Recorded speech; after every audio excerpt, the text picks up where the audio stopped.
Good afternoon, 3 o'clock here, Wednesday afternoon on the day before the 4th of July. I'm Elijah Campbell in today on the Postgame Show. Joining me, filling in for Jay Phillips. For the second time this week, our man Mike Eva. Mike's putting on his headphones, getting settled in right now. A whole lot to get into today. A lot of Gamecock talk, Gamecock football talk, because there's been some coaching shakeup. There's still discussion to be had about the Clemson turning down the Black Friday matchup with South Carolina, keeping it on a Saturday. We'll discuss that a little bit more. Who's going to represent the Gamecocks at Media Days in Dallas, because that's coming up really, really quickly here in just a little over a week's time. Some more Lamont Paris sound to get to today, some baseball transfer portal news, a whole lot to get to, a sports-heavy, Gamecock sports-heavy day on the Postgame Show. Mike, how we doing? I'm doing good. How you doing, buddy? I'm fantastic. I am already dressed for vacation, because as soon as we go off the air here, I'm heading down to St. Augustine. Oh, there you go. Got the Firefly hat. I'm rocking the Bar None hat.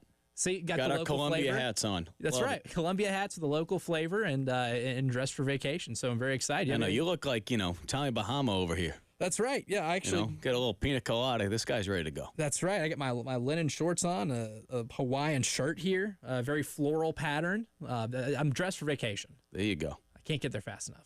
There you go. But we still have one more thing to do, and that's talk some Gamecock sports for a little bit. And the big news today, or at least it broke yesterday, really towards the very end of our show, was that South Carolina will be parting ways with Director of Player Personnel Taylor Edwards. And for a lot of people, that does kind of raise some red flags with the timing of it. Not oftentimes are coaches leaving their schools or being dismissed, however you, I guess, want to put it, in the middle of July.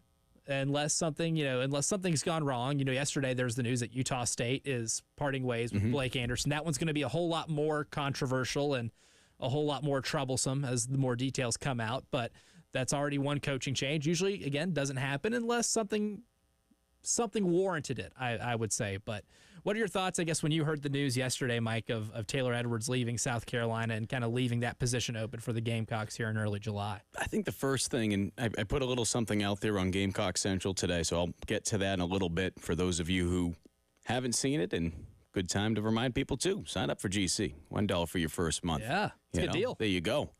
So the timing part of it stood out to me the most. And since yesterday, the number of people, whether it be people inside that building or people who are associated outside of the program, but they're still connected to the program, the number of people that reached out to me just saying, like, what is this all about? And I think it's because, like we just mentioned, it's the timing, the way it looks, right? The optics of it all. It makes you wonder what could have happened. What could have happened? Now, certainly, and I get it, I've seen both on social media, I've seen it on the message board on Gamecock Central. I know Big Spur, it's been on their website as well. There's been speculation as to what's been going on. I haven't specifically mentioned it in our story. The way that I phrased it today was, while there are some things that still need to play out first, to help in some speculation, several sources since yesterday have informed me that Edwards' dismissal was due to a violation of athletic department policy. Now, the University of South Carolina, they have not come out and state the reason why. And again, there's speculation as to what took place. We've all seen some of it. There's things that I've been told that at this point, at least I'm not going to report on until those loose ends are closed. And the reason why is there's going to be more to this. There's going to be more to this. So that's not to be like, all right, why aren't you saying anything? It's simply because if you go back in years past, whether it be at South Carolina, whether it be at other schools, things like this, it's not as simple as saying, all right, this is what happened. The school's going to look into it a little bit more, and if they feel like they need to self-report or whatever the case may be, there's more to the story. So that's why at this point right now, it would be premature for me or any reporter, I feel like, to come out and say this is exactly what happened. Mostly because you kind of have to double source your stuff too. I mean, you're probably hearing a lot of different things too, and not saying that your sources are bad, but you have to double and triple the crazy thing about this, it's been very similar, and that's the thing about it all, that I feel like it is pretty self-explanatory as to what happened. But again, the university is going to continue to look into it. They're going to figure out what is in the best interest for them. But I feel like by making this decision, it shows that they're at least being proactive. Now, again, could there be some type of violation that the NCAA feels like they have to come in? Or, again, does South Carolina self-report on this? Yes, there's certainly a possibility. But, again, they're going to continue to look into the matter and do what they feel like is in the best interest for them. And by doing what they did yesterday, I think it shows that they're doing whatever they can right now to protect themselves. Now, having said that, it's unfortunate for Taylor, but, you know, it's understandable talking to people that have been talking to him. I briefly spoke with him today off record about some other things about it, but he's in good spirits.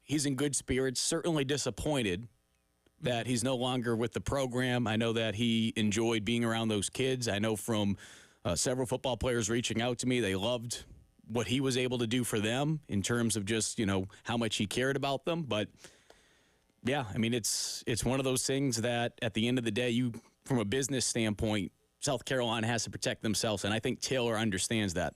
And there's a discovery phase that's going to go down here in the next few weeks, too, in which investigations will reveal. Correct. Will certainly reveal some things, and this is really a good way to get out ahead of it, especially considering the NCAA and their terms of enforcement have been inconsistent, I think, to say the least, with a lot of the changes in college football recruiting. Because, look, the job of director of player personnel is significantly different now than it was in 2015, so to speak, just to throw a random year out there.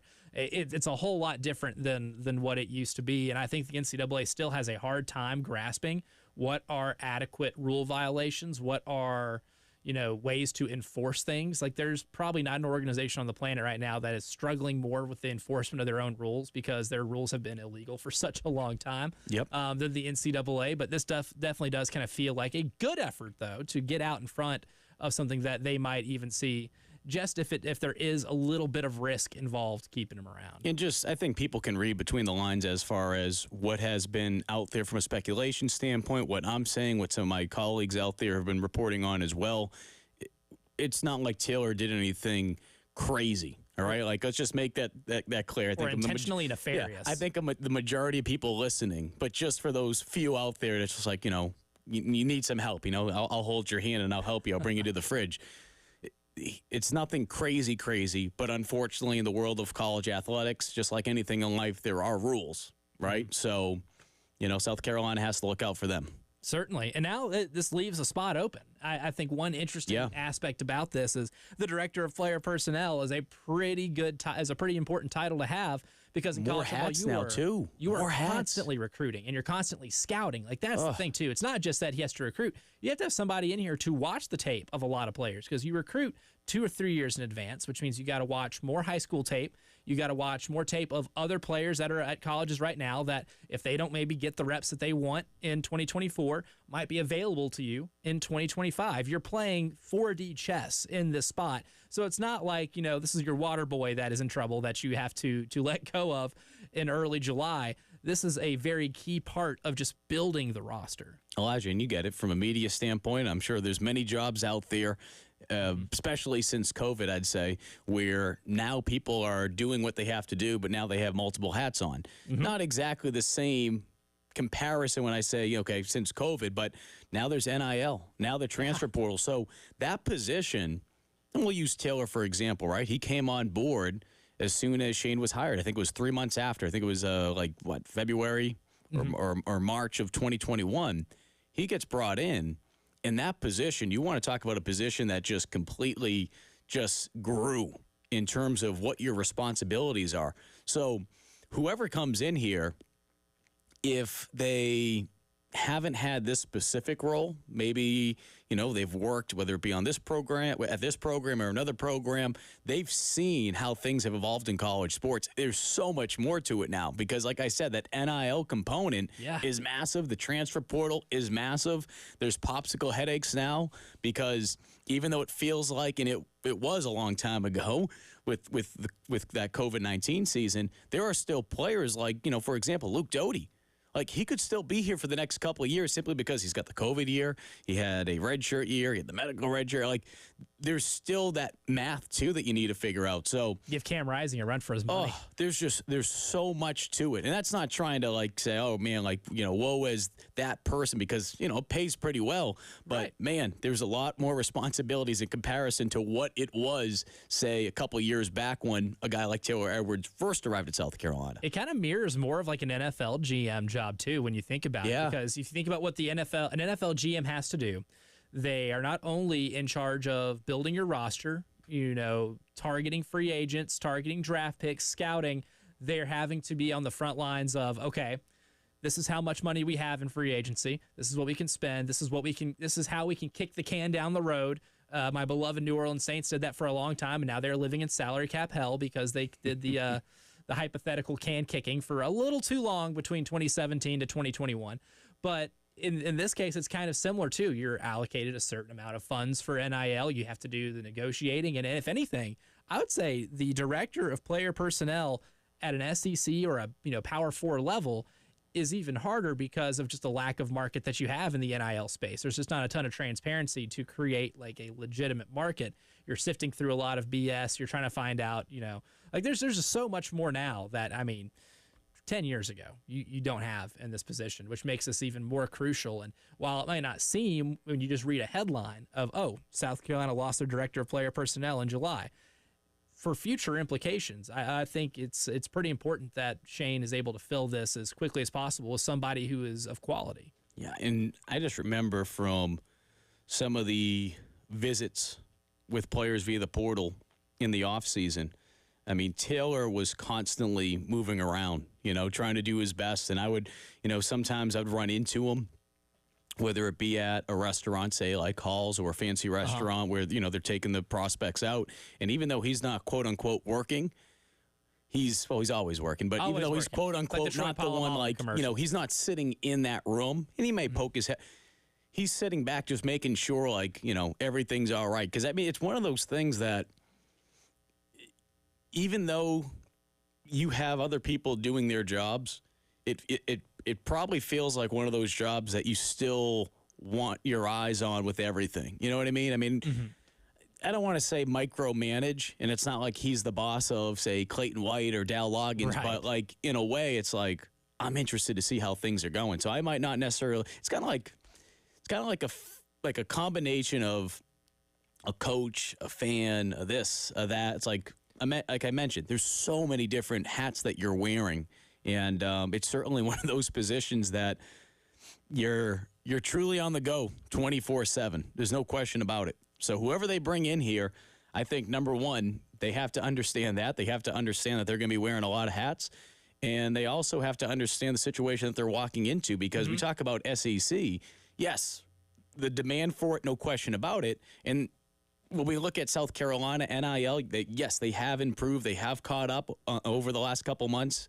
But at the same time, too, you have to understand what you're working with, too. It's like going into a kitchen. If you're trying to bake a cake or whatever, if you only have, 2 Twinkies and a box of Fruit Loops, you got to find a way to make it happen. I'm not saying that's their situation is right now with NIL, but you have to understand what you have to work with isn't going to exactly be what another school has to work with. Got to understand the resources. That's a big part of it. And right now, there have been some questions about the recruiting class going into next year, but there's also been kind of a good balance between recruiting high schoolers and attacking the portal that this staff has done, I think, a pretty good job of the last couple of years. And we'll get into that on the other side in terms of what this means moving forward with the director of player personnel job vacant, where this team is now with recruiting, and how this can ultimately be moved forward when the postgame show rolls on here on the Wednesday before the 4th of July.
A new vacancy in South Carolina's football coaching staff opened up yesterday afternoon. Director of Player Personnel Taylor Edwards no longer with the program, leaving a little bit of a void. We were talking about that in the first segment of the show. I'm Elijah Campbell, Mike Eva in for Jay Phillips today on the Postgame Show. And really the question now is, where do you kind of go from here? You look at the 2025 class for South Carolina right now, and depending on the site you look at, you know, there's a lot of 3 stars, the occasional 4-star in there as well.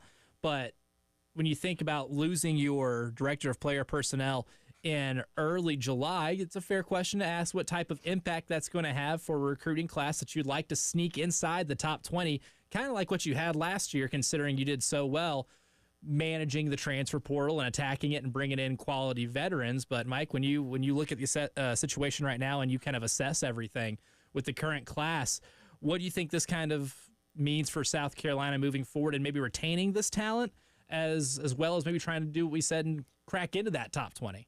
That's the most important thing to me more than anything. And I get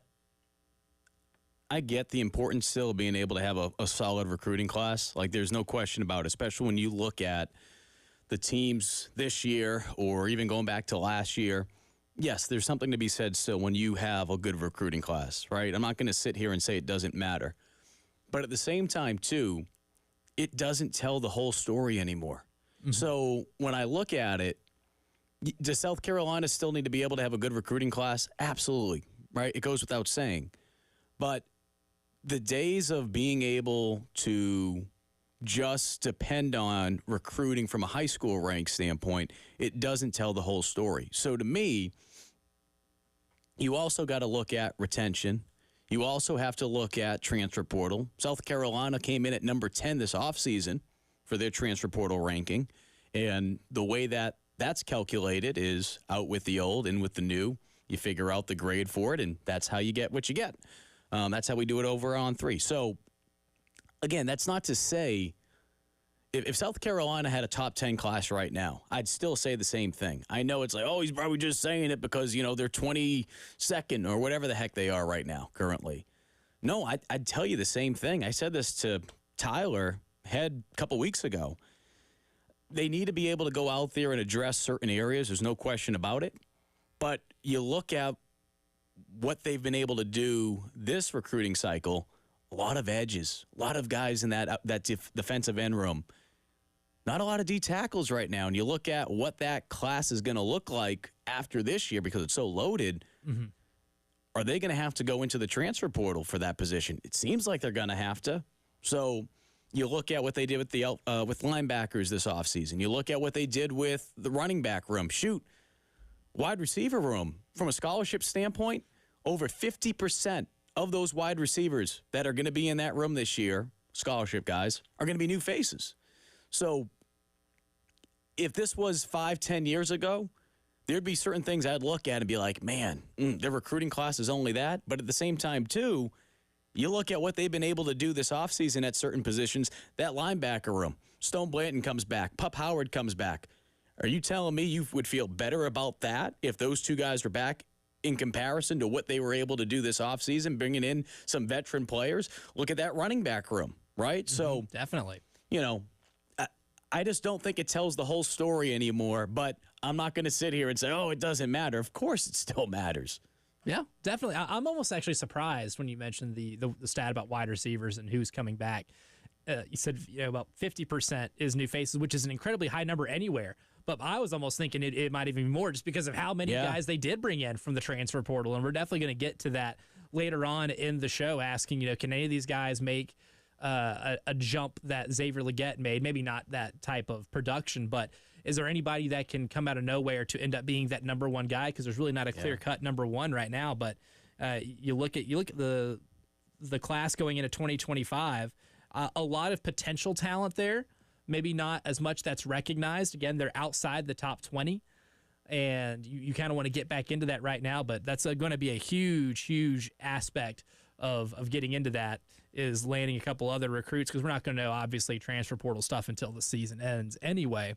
But we do have a text on our Firehouse Subs text line, 803-404-6100. Go ahead and chime in or ask a question. We have one from Michael here. He says, hey, Eva, what are Carolina's chances of landing Juan Gaston, 6'8", 340-pound offensive lineman, to go along with Surratt? The O-line is looking deep now in the future, and when is he announcing? So we found out within the last, I think, 12 hours or so, he's actually going to be making his commitment on August 2nd. That is the plan. Now, as we all know, when it comes to high school kids, even some of these players that decide to enter the transfer portal, I would mark that down with a pencil simply because... Make it erasable. How many times have we seen someone say, all right, we're going to make a commitment on this date, and then you get closer to that date, sometimes even the day of. I mean, we've seen that before, and they're like, well, I'm actually going to push it back. So that's not to say that will be the case with him, but it sounds like he's going to make his commitment within the next month. Where does South Carolina stand with him? Well, it seems like right now it's going to come down between South Carolina, Georgia, Tennessee, and Oregon.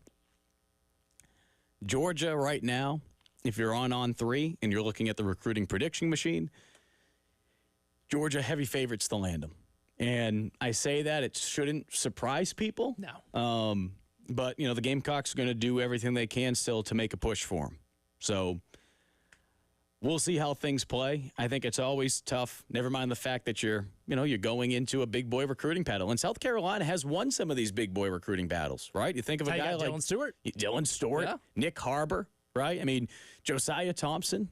So it's not like they can't go up against some of the quote-unquote blue blood schools and be able to pull off a quote-unquote, upset on some of these schools when it comes to recruiting.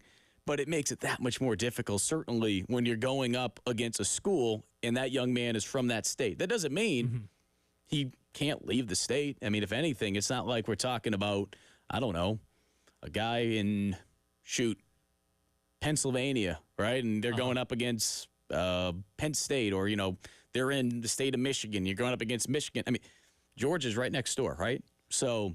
And it's a loaded state. There's so much high school talent there. You couldn't fit all of the SEC caliber talent that comes out of the state of Georgia onto Georgia's roster. They have to go somewhere else. They can't just be hoarded onto that roster. So if that gives you any consolation that you're still going to be able to land. But I still think it'll be tough. I mean, I'm not saying it's going to be impossible. We've seen some crazy things happen in recruiting.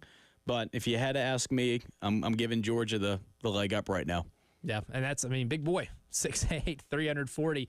So it's something to look at. August 2nd, keep an eye out on that. We'll go ahead and take a break right now. We come back, Media Days, coming up faster than you know it. It's peak talking season. It will be at the absolute peak of talking season whenever SEC Media Days comes on here in just a few weeks' time in Dallas. We'll go ahead and discuss the possibility of a few players to be going to South Carolina with Shane Beamer, and which ones should they be? Mike and I will tackle that topic when the postgame show continues.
SEC Media Day is coming up in now just a little over a week and a half maybe, starting in mid-July, which means 16 teams making their way to Dallas.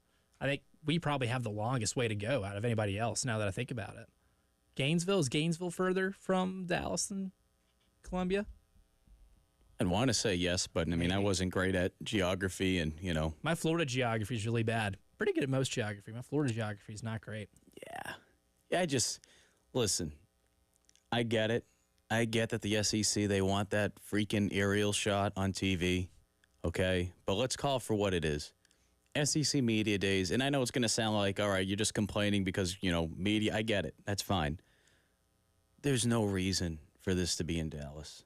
There's no reason for it to be in Dallas because guess what? This is not a fan event. This isn't the NFL draft. That's what it feels like the SEC is trying to do. Different location, right? We're going to go from Birmingham. We're going to go to Atlanta. We're going to go to Nashville. We're going to go to Dallas. We're going to go to friggin', Norman, Oklahoma next year. Why? Just so that 20 fans could go stand at the end of a escalator and have 5 minutes to get their jersey signed? I mean, really? I mean, it's... Yeah. And again, I know people aren't going to care, like, the media has to go here and there. I think it's just better, not just from a media standpoint, but it's easier for the players, too. It's easier because more people will go, more exposure for each team. I don't know who's going to be going out there from South Carolina. I don't believe we're sending anyone from Gamecock Central. So, a little disappointed that it's all the way out there. It's a cool spot. Dallas is great. But like I said, for an event like this, it really doesn't matter where you have it. Birmingham, I thought it was perfect. And the venue itself was perfect. It's an absolute zoo. Anyone that's covered SEC Media Days, it is absolute madness. But Nick Saban walks in the room and you think it's the Beatles that just walked in. My goodness. It is it's a circus. I've been covering the SEC since 2015. So outside of the COVID year and maybe the year after, I mean, I've covered every single one in my 10 years. And then obviously this year won't happen. But yeah, it's madness. It is madness. Yeah, I'll be out there. I know me, Jay, and Terry will make the trek to Dallas this year. And we don't know exactly who is going to be there for South Carolina just yet, but I, put together a little bit of a list of people I wouldn't mind talking to over there, or like to see represented for South Carolina. And I started the list obviously with Lenora Sellers. I think he's got being the quarterback, being the guy going into this year. I think it's going to be fascinating to see if he's able to go and see what he says about this new role. Because I mean, there's more pressure on him now than there's ever been in his time. Last year, he got to back up Spencer Rattler, got to show off what he can do a little bit in the Furman and Vanderbilt game, but he's arguably the biggest mystery in the entire conference. So, is this who you think or who you want? Who you'd like? Yeah, this is the Elijah Campbell wish list of who can hang out with us. There's no question you want to have the quarterback there. Yeah. Do I see Lenoris going? Absolutely not. Yeah. And the reason being is, look, we all know that he's going to be the week one starter. Knock on wood, bearing any injuries, like he's going to be the week one starter. But you heard Shane Beamer say, coming out of spring, that he's the starting quarterback coming out of spring. He still has to compete in summer camp, fall camp. That's why I'm like, there's no shot. There's no shot that they're going to send him, because by doing that before fall camp, it sends the message to Robbie Ashford and all the other quarterbacks, you essentially don't have a shot. Right. So I still think he would do a tremendous job. I've been very impressed. I actually wrote a story, I think maybe a couple weeks after spring practices, just the maturity, the leadership, the growth. Shane talked about it a couple times. I know Dal Loggins talked about it. Some of his teammates have talked about it, that he's been more of a vocal leader. I think he would do an outstanding job if he were to be sent there. I can't see it because of, again, the optics and based on the message it would send in how Shane Beamer has handled situations like that. I don't think he's going to send him this year, at least this year. It would imply that he won it. Because you don't send him out there unless he's going to be the one taking all the snaps. Because, I mean, he is going, I'm not saying, you go there and you just get grilled, but, you're talking all day. You're talking about the team going into next year, and it's not, some massive responsibility, but you are going to represent the football team over there. Mm-hmm. And so, I mean, it means something, and it definitely implies that you're going to be the starter going there. I think we all definitely still believe he's going to be, but there's still that element of you'd like to see him get pushed as much as possible with somebody like Robbie in summer camp, I guess, leading into the season. Another one on offense, though, Rocket Sanders. Rocket Sanders, got to talk to him a little bit during the transfer media day back a few months ago, back during the winter. And a fascinating person to talk to, but he's going to be one of the faces of this offense. I think this is going to be a run-heavy offense because of just how much they remade that running back room during in the transfer portal with him, Attaway, Howell. But I think he's probably the highest profile player that you have on this offense. Best way I can compare Rocket to coming into this offense, and I'm not saying it's true apples to apples, but it's kind of like when Spencer came here, where it's like, all right, if he's there, the cameras are going to want to follow him. What happened when Spencer first got here, though? Even though we all knew he was going to be the starting quarterback, Shane didn't send him. So another player who I would love to hear from, his story is incredible because obviously he's gone through so much from an injury standpoint, gone through the transfer portals. He's also a father, something that he takes tremendous pride in. Like, there's so many great storylines that could be there. But again, based on Shane's track record, he wants to reward the players who have at least been here at least one season. I don't think we'll see Rocket there. So I think, again, two people who I'd love to hear from. This is a nice list you're putting together. I feel like I'm being like the wet blanket in the room. Oh, yeah. And in terms of who you think goes, who do you think actually ends up getting sent? So I put a list together on Gamecock Central the other day, and the three guys who I have are Debo Williams. I think Debo is the heart and soul on that defense. That's no disrespect to Nick Eamon-Worry or anyone else, but I think he is the heart and soul on that defense. He would be tremendous to just speak up there. Next player I have is Vershawn Lee. He's someone that's been part of the program heading into his fifth year, and when you look at the offensive line, there's obviously a lot of question marks about it. He's going to be a guy that can play multiple positions. He's proven it. I mean, he's played practically every position, I think, outside of left tackle during his career at South Carolina. So he's another player I could see there. And then I also had Boogie Huntley, because when you look at the players who are returning from a captain standpoint, I believe, I hope I'm not missing anyone, but they vote on 6 captains at the end of the season. Of those 6 from last year, I believe only 2 are back. I hope I'm not missing anyone. But you have Boogie, and you also have Debo.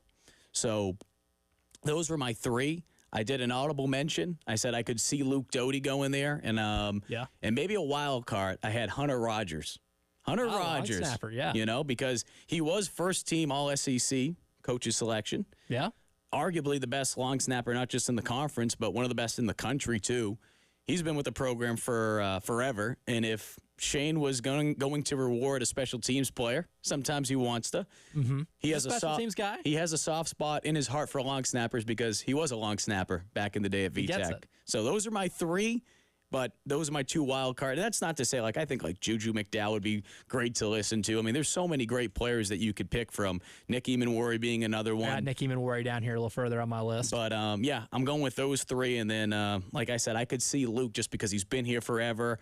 And I really think that when you look at that wide receiver room, and I know we're going to talk about it in a little bit, he's underrated. I'm not saying he's going to be going out there and he's going to be replacing Xavier Legette in terms of production.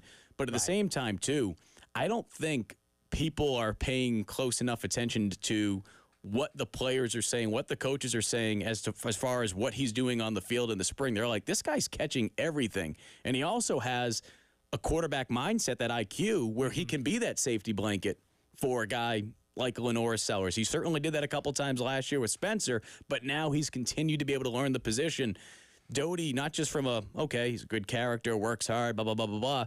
I also think he can make an impact at wide receiver, so I wouldn't be shocked to see him get sent there either. Yeah, and if you're looking at a guy who's kind of encapsulated the Shane Beamer era, he's been there as long as anybody. He's seen a lot of different rooms, the quarterback room, wide receiver room. Saw that with DK.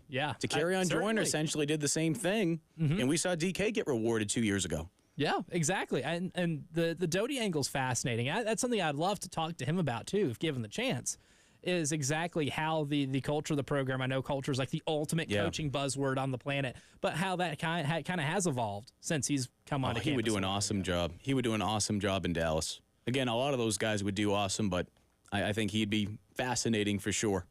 Tomorrow, big day, 4th of July, but for the first time in a long time, that means no Joey Chestnut hot dog eating contest. 4th of July is canceled, man. It's canceled. It pretty much is. It pretty much is. Feels like it's 1775. Yeah, exactly. Unbelievable. Like we're going to have another constitutional convention, and I think we're all going to have to sign some more autographs on some very important pieces of parchment paper to rectify that mistake. But there's somebody on the show right now who may or may not have, I don't know, I don't want to say prevented, may or may not have had this situation happen a little earlier with no Joey Chestnut and the hot dog eating contest. We'll tell you exactly what went down in this day of 4th of July lore when we finish hour number 1 here on the Postgame Show.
For the first time in a long time, 4th of July is going to be Joey Chestnutless in the Nathan's hot dog eating contest.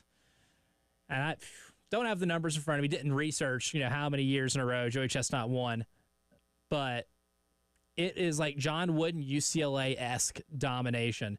And the only other person outside of his partnership with a plant-based food organization to keep it, which is what kept him out of this one, the only other person that could keep Joey Chestnut from winning a hot dog eating contest on the 4th of July was Mike Eva? Question mark? So I've shared this story a little bit before in the past. It was in San Jose. It was the national championship weekend. I was covering when Clemson and Alabama were playing out there a couple of years back. And in the media hospitality room, I mean, you want to talk about the works, Got an open bar, I got some food, massage chair. I mean, it's insane. It was insane. Real late, I look across. I'm gonna, go get another drink, and I'm like, "Is that Joey Chestnut?" I'm like, I don't think I've had that much to drink yet. Like, I don't. I've there's only had a no couple way. beers. I shouldn't There's be no way. seeing things yet. And it was Chestnut, and he's a San Jose guy. So we start talking, and I said, "Hey, look, would love to interview you tomorrow if you're around." He's like, "I'm actually going to be at Media Day." He's like, "I'm doing this promotional thing." I said, "Sounds good." So went up, got a drink, and the bartender told me like, "Oh, is that Joey Chest?" I said, "Oh yeah." He's like, "Oh, you got to go eat a hot dog with him." I said, "Where am I going to get a hot dog?" I said, "I'm going to do an interview with him tomorrow." He's like, "All right, here's what you're going to do. You're going to head out of the building. You're going to take a left, take a right, He gave you the locals instructions. And he's like, "You're going to see this short little guy, doesn't speak English, and ask for 2 San Jose street dogs." Now, granted, I don't know what the hell a San Jose street dog is. That could be code for something. I'm not going to lie. It does sound like like innuendo. Yeah. So I leave, I don't know, it's probably around 3:30 in the morning, 4 a.m., whatever time. I probably got back to the hotel around 4. Because I'm walking through the streets of San Jose by myself, which, yeah. But anyway, you do whatever you got to do if you're going to eat a hot dog with Joey Chestnut. Find the little guy, ask him for 2 San Jose street dogs. And I'm thinking in my mind, I'm like, I got to do what I can to keep these things somewhat warm because I'm not going to see him probably until 10, 11 a.m. And I'm asking for extra tinfoil. I don't know what he thought I was saying. Pulled a knife out on. I thought I was gonna. Oh yeah, I was scared out of my mind. Your life flashing for I'm your like eyes. this. I'm like extra foil. And he's like looking at me like I don't know what that could translate to. But anyway, put a little. I'm like all right. I'm like no. And then fortunately someone came over, translate everything, gave me my extra foil, and I was on my way. So we go media day. I find Joey. And I said, "Hey," I said, "You want to eat hot dogs with each other?" He's like, I can't really do. And then I said, I don't know what they are. I said, they're like San Jose. And he cut me off. He's like, "Oh my God, that's a San Jose street dog." And it's basically just a hot dog wrapped candy cane style with bacon. It was really good. Dang, yeah. And he's like, "I haven't had one of those in years." So we did an interview and we just said we're going to do one bite. So we take one bite and this thing is ice cold. I'm thinking if I give Joey Chestnut food poisoning because of a old hot dog, like America might shut down come 4th of July. A foodborne illness that puts him down. He took a bite and he enjoyed it so much and he's like, "Let's just keep going." So now I'm disappointed because I've been waiting my whole life to eat hot dogs with the champ. That's a bucket list thing. I mean, that's like shooting, hockey pucks at a net with Wayne Gretzky. And I take a bite and I'm not expecting to keep going. Now I'm not going to beat him. I know that, but it was a really rough performance from me. And there's photos of it. I got the video up online. Maybe I'll share it again today, or I'll share it tomorrow. You have to, yeah. And I feel like I let a lot of people down. I had an opportunity to eat dogs with the champ, and when my number got called, I fell flat on my face. Disappointed by myself. So you say you did or did not finish the dog?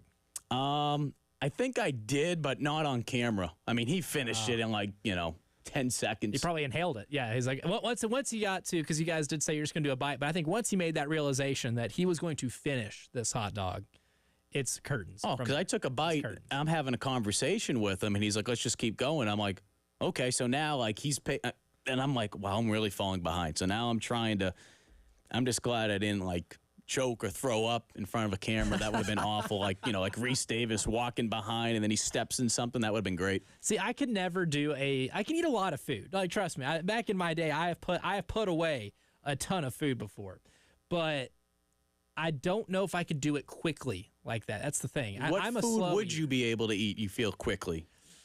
Because we saw Ja'Kai Moore and Vershawn Lee. They were downing wings. I think recently. wings would be one of those. I can eat wings. Ja'Kai ate fast. 20 wings in less than just around 3 minutes, I think it was. Just under 3 minutes. Yeah. Which was insane. Yeah, 20 wings in under 3 minutes. I could probably do that. I could eat Flats and drums, so it was a combination. Yeah. Got to do a combination. Yeah. But my thing is, I don't like doing it. I'm a naturally slow eater as is. I take my time eating. I enjoy the food I eat. But if there's any food that I would ever have to get in a competition, it's either that or sliders. Not full-on burgers, but sliders. I've gotten myself sick as a kid eating a ton of Crystals before, like Crystal sandwiches. Like my mom would buy for me and my brother, and she would Circle of trust. It's just you, me. No one else is listening. Never had Crystals before. You're not missing out. It's not like, oh my God, you've never had a Crystal burger. I mean, had Crystals. They don't look appetizing. You get like a sack White of them. Castle.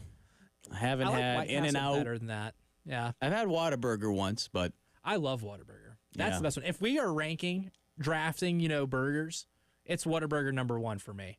I love it. In and Out was fine, but I'm not dying to have it again. I actually like the fries more than I liked anything else there you go. at In and Out. So there it is.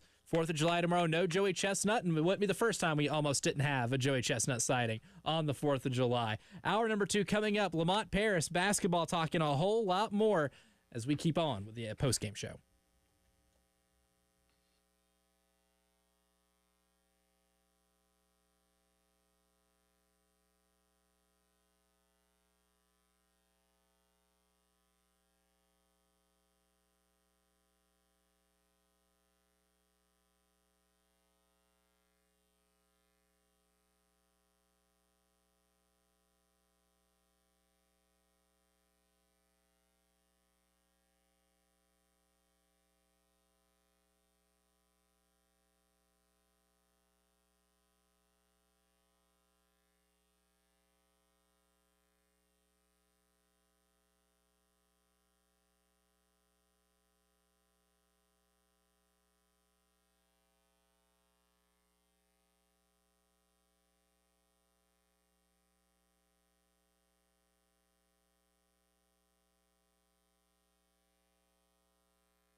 Hour number 2 of the Postgame Show starts right now. I'm Elijah Campbell in with Mike Eva, who is in Jay Phillips' seat today. Jay will be back next Monday.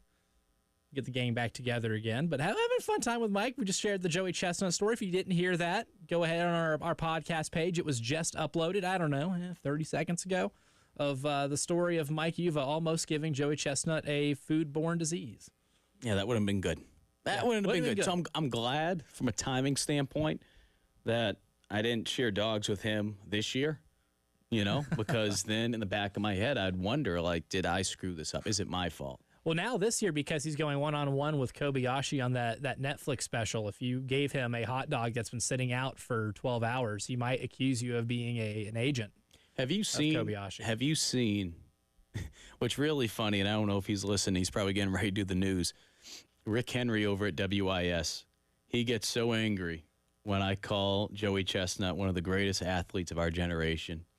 And I've told him, I said, you need to go back and watch the documentary that they have on ESPN, the 30 for 30. He's like, there's a 30 for 30? And I said, oh, yeah.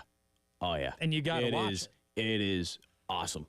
I love it. You can't call Joey Chestnut not one of the greatest athletes if you don't do the required homework of watching that documentary. I will say this, though, because I know it's, some people will be like, it's gross and all that. I get it. I mean, I'm not telling you.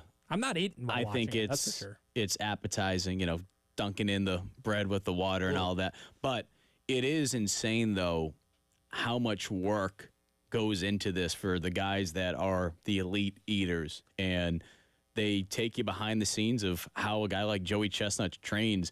And, all right, it is kind of funny watching it at times, but then you take a step back and you're like, this is how this guy makes a living, and he's making a ton of money off of this. Yeah. And I say ton, obviously in comparison to what Jason Tatum signed the other day, not like that, but he's making money. A $300 million deal. He's making money. Soon. He's making money to eat.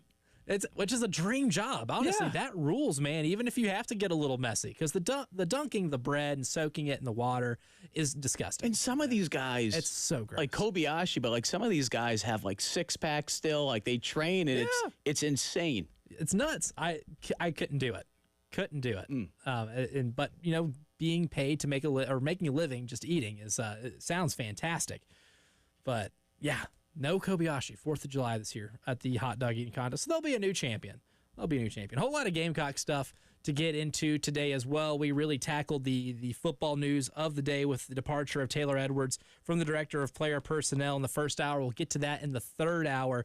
But there's some big news in the baseball front. Paul Maneri and his staff have been working overtime trying to lure in players from the transfer portal, and they might have gotten one of their best gets yet here in the last 24 hours. Henry Kazmar from Ohio State, a shortstop, hit .322 last year, 7 home runs, 39 RBI with an OPS of 953. So on the plus side of the OPS metric there. And, was second team all Big Ten this year. And as a freshman, was all freshman team in the Big Ten. Big Ten isn't necessarily known for its baseball because I don't think they know what warm weather baseball is over in that part of the country, except for obviously Southern Cal and UCLA now that they are in the conference, the only warm weather locations there. But I think it's a pretty big get. You're a Red Sox guy. No Dustin Pedroia or anything like that, or Nomar Garciaparra, but that's you got you a good middle infielder here to help out and add a little bit of depth. And who knows, we'll probably maybe even see him in the starting lineup when the season starts. You look at basketball, you look at football, and there are some guys from a statistical standpoint. They come in from either a smaller school or they come from a non-SEC school. And statistically speaking, maybe their stats aren't anything crazy. And yet they come on over here, and we've seen them make an impact. And there's some guys who did some big things, even at some bigger schools, and they come in here, and for whatever reason, it doesn't work out. So I think more than anything, you look at Rooney, you look at his track record from a recruiting standpoint. Certainly Monty Lee, even though he is in a different role, he's still going to have an impact on recruiting. What they're doing right now, more than anything, it's not just, okay, man, we just got to find some bodies and throw it in there. No, they're looking at what can they find to make fit into what they need.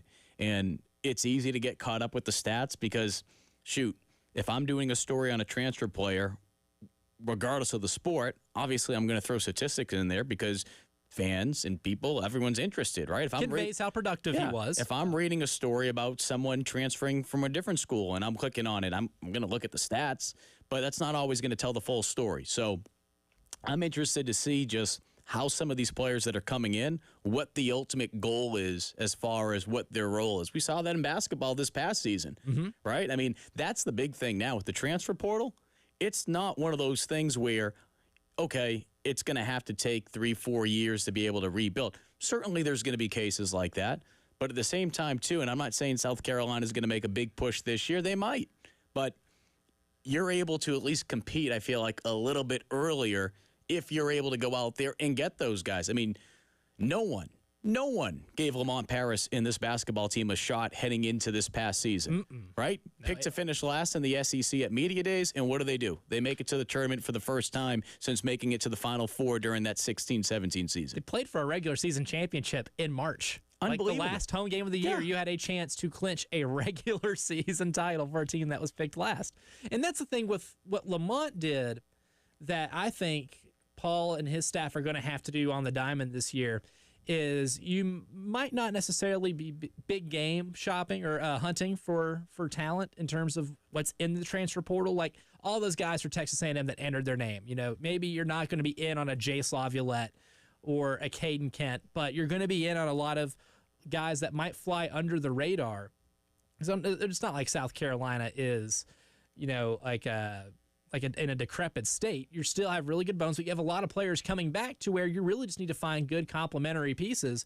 What Lamont did was bring in a lot of older players on a young team and help establish kind of the day-to-day operations that he would like to see. It's become very process-oriented, right? Every team that he was on or that he coached when he was at UTC were older basketball teams. When he was at Wisconsin, guys stayed for a while. There's a lot of continuity. They were old. When they got to the Final Four for 2 straight years, Frank Kaminsky and Sam Deckard were 3 to 4 year starters on those teams. And even by the time that, you know, those guys left, those Wisconsin teams, while maybe not as inexperienced, were older. He got them older, which is exactly how he likes coaching basketball teams. And I think Paul Mainieri, with finding, you know, good, tough middle infielders, we saw what he did with DJ LeMahieu at LSU back in 2009. I went back and watched that national championship series against Texas not too long ago, and there's some of the names you see in that series are wild. But these are the type of players that Mainieri coaches really well, and I think that will blend in pretty well with what you have coming back because you do have so much coming back. And while Mainieri, in comparison to Lamont, right, we're talking about just the comparison between the two right now, yeah, of course Mainieri doesn't have that background of the success in the transfer portal simply because he's been away for it from 3 years, and obviously it's changed a lot in 3 years that he's been gone, right? Now there's NIL in there too. Yeah. But here's the thing. It's not like there are people on his staff that don't understand what the transfer portal is all about. He talked about it at his introductory press conference, that he's slowly starting to learn more about it, and he's obviously learned from afar, but it's much different when you're in the mix of it. You're rolling up your sleeves, your hands are dirty. He's learning more from Monty. He's learning more from Rooney, and these guys have had success with it. They've had success.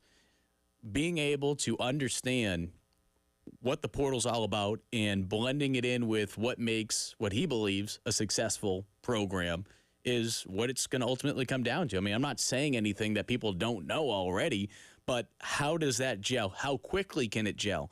And certainly if they're able to make some noise, whether it be this year or next year, or even in year 3, to a point where people are looking at it and saying, hey, South Carolina baseball's back, baby. Like, then you know, hey, this was a Grand Slam hire. Certainly. No pun intended. Yes, certainly. And right now, I do like how he's attacked the portal with the bats, right? And some of the middle infield and the outfield. Would still like to see maybe another arm or two added, at least one with a decent sample size. They have added some arms, but, you know, like they bring in from Tennessee, hadn't pitched in over a year. Some of the guys that they're more mysteries, right? They might be projects long term. They could be guys that can maybe contribute a couple of years down the road. But would love to see maybe an addition of 1 or 2 arms that have a decent sample size of, you know, Division I or Power 4 conference work, and to be able to give you a little something on the back end of that rotation. Because if you don't, you'll basically be running it back with a lot of guys, which isn't a terrible thing. But you brought in, you know, some really good recruiters to bolster things like your pitching staff. We talked about it from a football standpoint. And while the sports certainly aren't the same when you're talking about the number of players and just obviously Portal strategy is a little different. Yeah. But you wonder how much they will attack the portal, especially these first couple of years. Because when you think about baseball in comparison to some of these other sports, it feels like a lot of the recruiting, it begins now really early in the high school years, like really early. Almost earlier, right? I mean, it feels like there's cases that we see now that guys are like in 8th grade, in their freshman year in high school. So you're playing catch up. Certainly. I mean, there's going to be some players that will decommit along the way. That's just part of it. I mean, it happens in every sport. It happens with baseball, right? And there's teams that still find a way that. So how do they attack that? Is there a short-term plan where they say, okay, let's build up our recruiting portfolio with attacking these type of players, try to see if we can get some to flip and continue to maybe talk with some of the ones that have been committed to South Carolina or have been talked to by USC in the past from the previous regime? But do they look at the portal a little bit more? So, again, those aren't things we're going to necessarily know overnight. We might not know that after year one. We might not know that over 2 years. But you just look at that portal and you wonder. What will his plan be? Does he look at this season, gets his feet wet a little bit with the portal, and then next year says, all right, you know what? Yeah, let's really go after it. Let's really go after it in the portal. So it's going to be, I think that more than anything is going to be fascinating to see how Mainieri does it because, again, he has success. He has the track record. He has the wins. He has the national title. He's at the conference championships.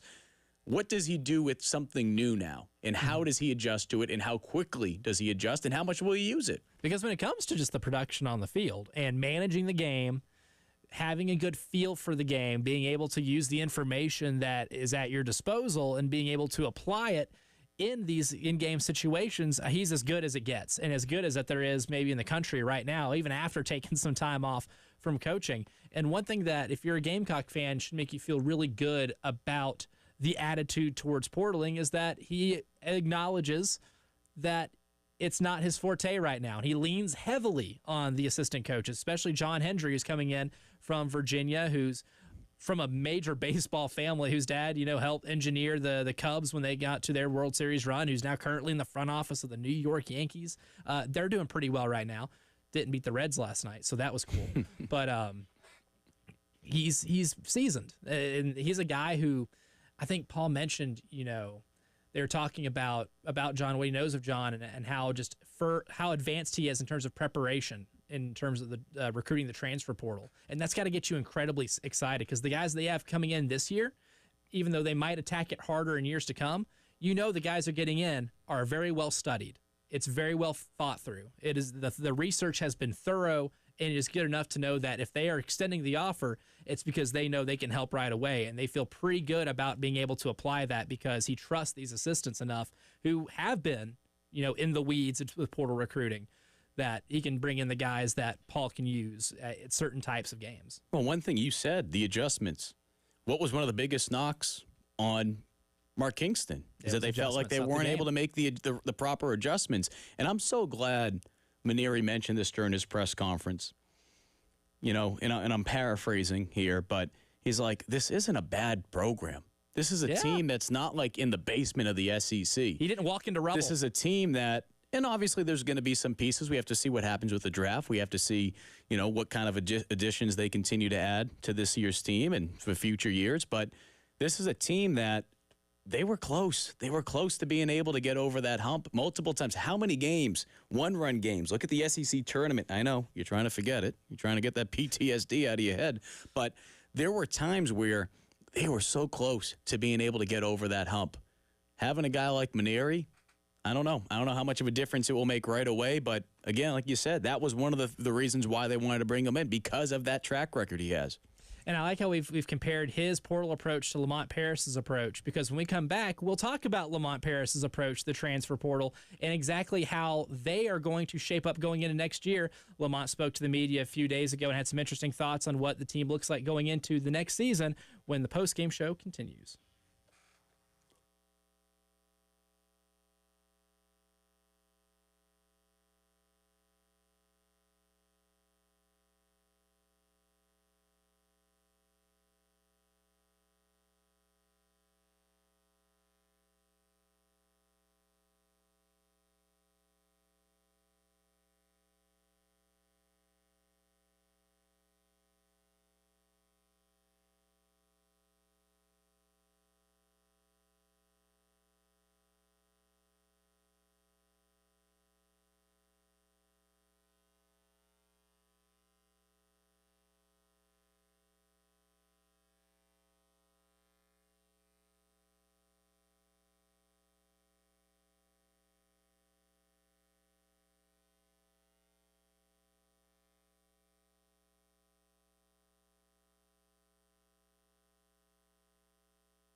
Talking portal adjustments, Paul Maneri's made a couple already, including bringing in Henry Kazmar, shortstop from Ohio State.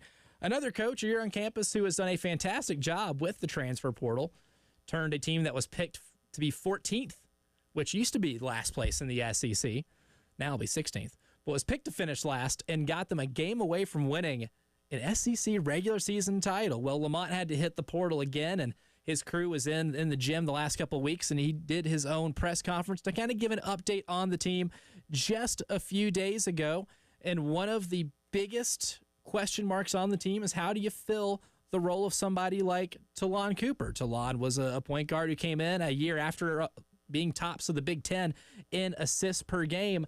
How are they going to be able to find a player who can fill that role for this season since, well, to quote Rick Pitino, Talon Cooper ain't walking through that door? Yeah, Jacoby's been around.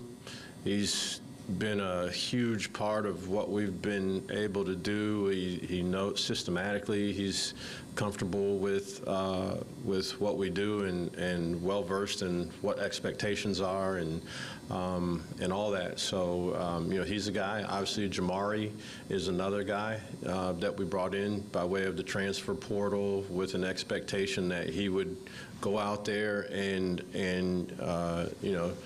compete for that role. Then there's some other guys. Morris has been in the program. I would not discount Austin Hero as another guy. We put him on scholarship this year. And just so you guys know, I'm not big on the pretend transition from walk-on to scholarship, the one that happens, mid-year, because you're not going to take another player, and so it looks good to say, hey, we're putting this guy on scholarship. When guys are on scholarship, to me, like, he's a player. He's going to be on scholarship from now on, and he earned that. And then there's some other, outside the box things too. I joked around about this in the recruiting process with Cam and his family, is that he thinks the game like a point guard. We'll see what that looks like when some older SEC guys are trying to get up underneath him and make dribbling full court look really difficult.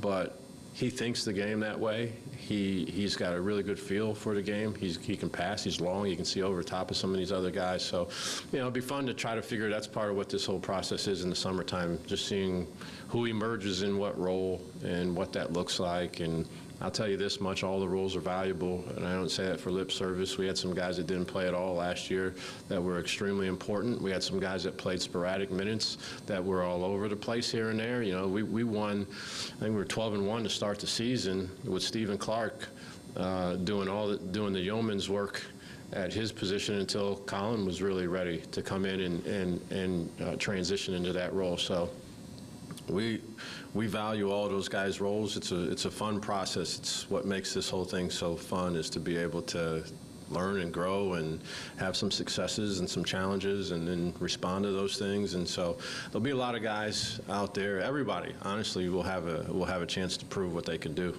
Says a lot of guys can have a chance to prove that they can do, and I believe him when he says, Cam thinks like a point guard. I don't think he's going to play point guard a lot, but the name that he mentioned that I'm looking forward to most is Norfolk State transfer Jamari Thomas, who one of the best players in the Mid-Eastern Athletic Conference, the MEAC, if you will.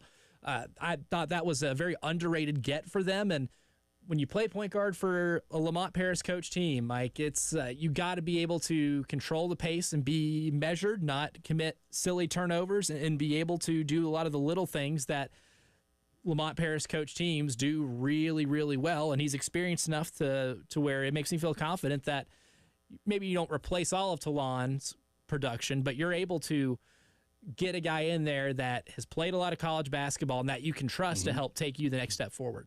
Yeah, and it's not just the offensive end, right? You need to be able to have someone that can get things done on the defensive end, and we saw that last year with Cooper, and just that that spark that he brought. Now, granted, there were some other players too. Like, Michi brought that spark defensively too, and it just seemed like it was contagious. So it got better as the season went on. I feel like Michi improved a whole lot as a defender. Yeah, so again, we were just talking about this not too long ago, and you look at some of the stats. You're talking about Thomas. I mean, not just the 2024 MEAC Player of the Year, but averaged just shy of 17 points, 3.8 rebounds a game, 3.8 assists, and 2.1 steals. So to go off from that, yes, he was getting it done on both ends of the court. And when you look at some of the players that they have lost, whether it be through graduation, whether it be through the portal, they need someone that can obviously be a leader on the offensive end. But as we saw last year, that defense, I know we didn't see it in the Oregon game. I know, hey, things happen. But throughout the course of the year, especially down the stretch, that defense only got better. And that was really the MO of that team, in my opinion. Where the bread was buttered. It was fun to watch. Yeah. It was a lot of fun to watch. So you need someone that's going to step up there. You could trust them on the offensive end, but bring you that little oomph, bring you that oomph. And then everyone else, it's like, hey, I'm watching him.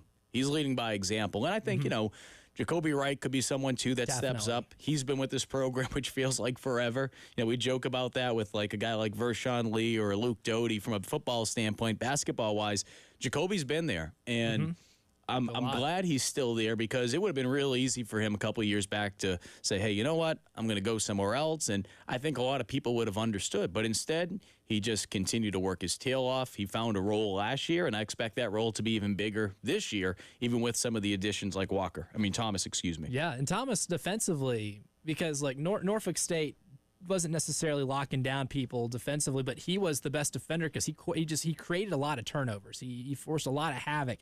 And while South Carolina was so good defensively last year, it's kind of a different defensive identity than I think they'll take this year, because they were so just fundamentally sound. Like, nobody was getting beat off of the dribble, right? No, you weren't just going to have your point guard, fake a screen and then go into the lane just because he goes one-on-one with anybody on that team. They're just so fundamentally sound. They're great at staying in front of their man that this team, I think, will be able to do that, but throw in the wrinkle of Jamari being somebody who knows when to swipe, right? Like, I love seeing what people's like steal rate is, and then seeing what the foul rate is and how much they're called for fouls. And he's, Jamari's top 70 in the country in steal rate, and has a fouls called per 40 of 3.2. It's which is not a lot at all. I mean, he's never fouling out of games, and he's getting a lot of steals. That tells you he knows exactly when to swipe for the ball, and is a calculated risk taker. Because so many of those guys that average maybe 2.5 steals a game commit 4 fouls a game, right? And it's sometimes the difference. A referee can be the difference between them playing in the last 10 minutes and them sitting on the bench because they foul out. This is the type of defender, I think, when it comes to replacing Talon's defense, was the perfect get.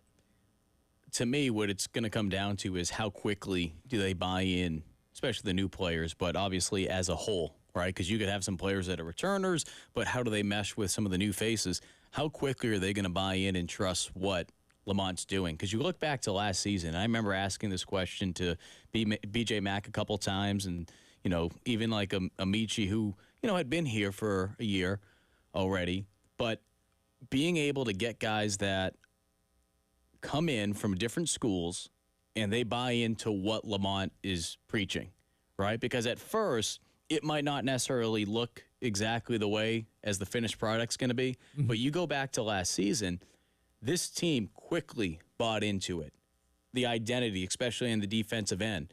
And when the season went on, of course, they only got better with it because they felt more comfortable. They're not thinking about it as much. They're able to play quicker. They're able to go out there and we talk about from a football standpoint, the more you think, the slower you're going to play. You got to play instinctually. So it just seemed like they were able to figure that out quickly because they trusted Lamont right from the jump. They need to be able to do that this year again. Certainly. And one of the names that Lamont mentioned in terms of who might be filling in some of that point guard role in the 24-25 season is Lexington High School legend Cam Scott, one of the more celebrated recruits, along with Gigi Jackson that this program's had in a while, the guy who flipped from Texas. He's going to play a big role on this team. And in Lamont Paris's press conference the other day, he mentioned what he has envisioned for Cam Scott and how he's looked here in these early scrimmages. We'll hear what Lamont had to say as we conclude, or get close to concluding here, hour number 2 of the postgame show.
From the WIS Traffic Studios, I'm Elijah Campbell. The few accidents here to get to you that are causing some issues on the roadways here in the Midlands, and we'll start in Richland County.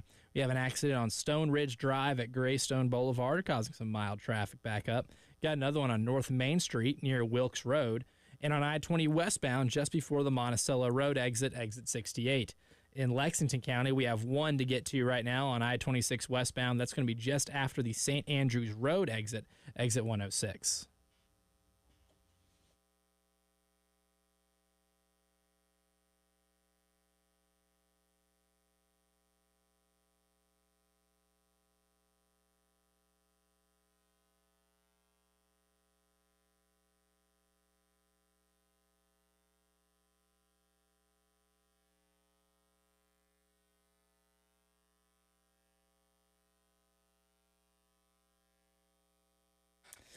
South Carolina basketball coach Lamont Paris hit the mic just the other day to give us an update on how his team has been looking here in summer scrimmages.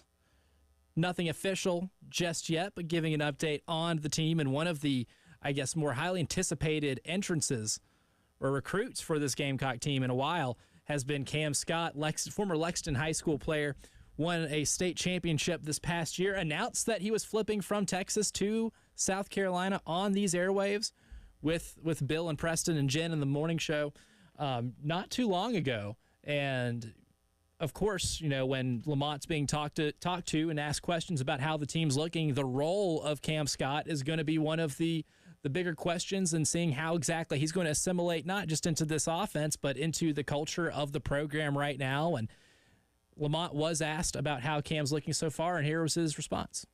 Yeah, I think it's been a great transition. We got a lot of older guys. We also have some in-state guys, a lot of in-state guys, and so I think that's helped him specifically. There's an automatic connection with a lot of those guys. I think the fact that we do have a lot of older guys, high quality, high character guys, that there can be some I guess when a young guy comes into a situation like this, there can be some question marks on how aggressive to be, how, not to step on anyone's toes. And our older group has done a really good job of just encouraging him to be who he is as a player and to be who he is as a person. And I think they've surrounded him and embraced him totally and completely. I think we live in a time where the second plan ends up being the main plan, oftentimes more than ever. And so I don't think for a second that there's anybody that's questioning how it went down or why he's here. Or I think it was with open arms that every person in our program has accepted him, and because that he's flourished this summer. So that'll be part of our goal, is to help a young guy like that who's shown supreme talent try to come as close to his ceiling as he can. There's no way he can get to his ceiling in 1 year. His ceiling would be low if that was the case. But our job is to help him get as close to his ceiling as he can between now and the time that the season starts, and then throughout the season continue to grow. That's going to be a thing that I find interesting with the dynamic of this team, because they did address some holes and some departures in the transfer portal, meaning they're still a pretty old group. Miles Studi's played a lot of college basketball. Jacoby Wright's been here playing a lot of college basketball. Jamari Thomas playing a lot of college basketball. Nick Pringle has played some college basketball.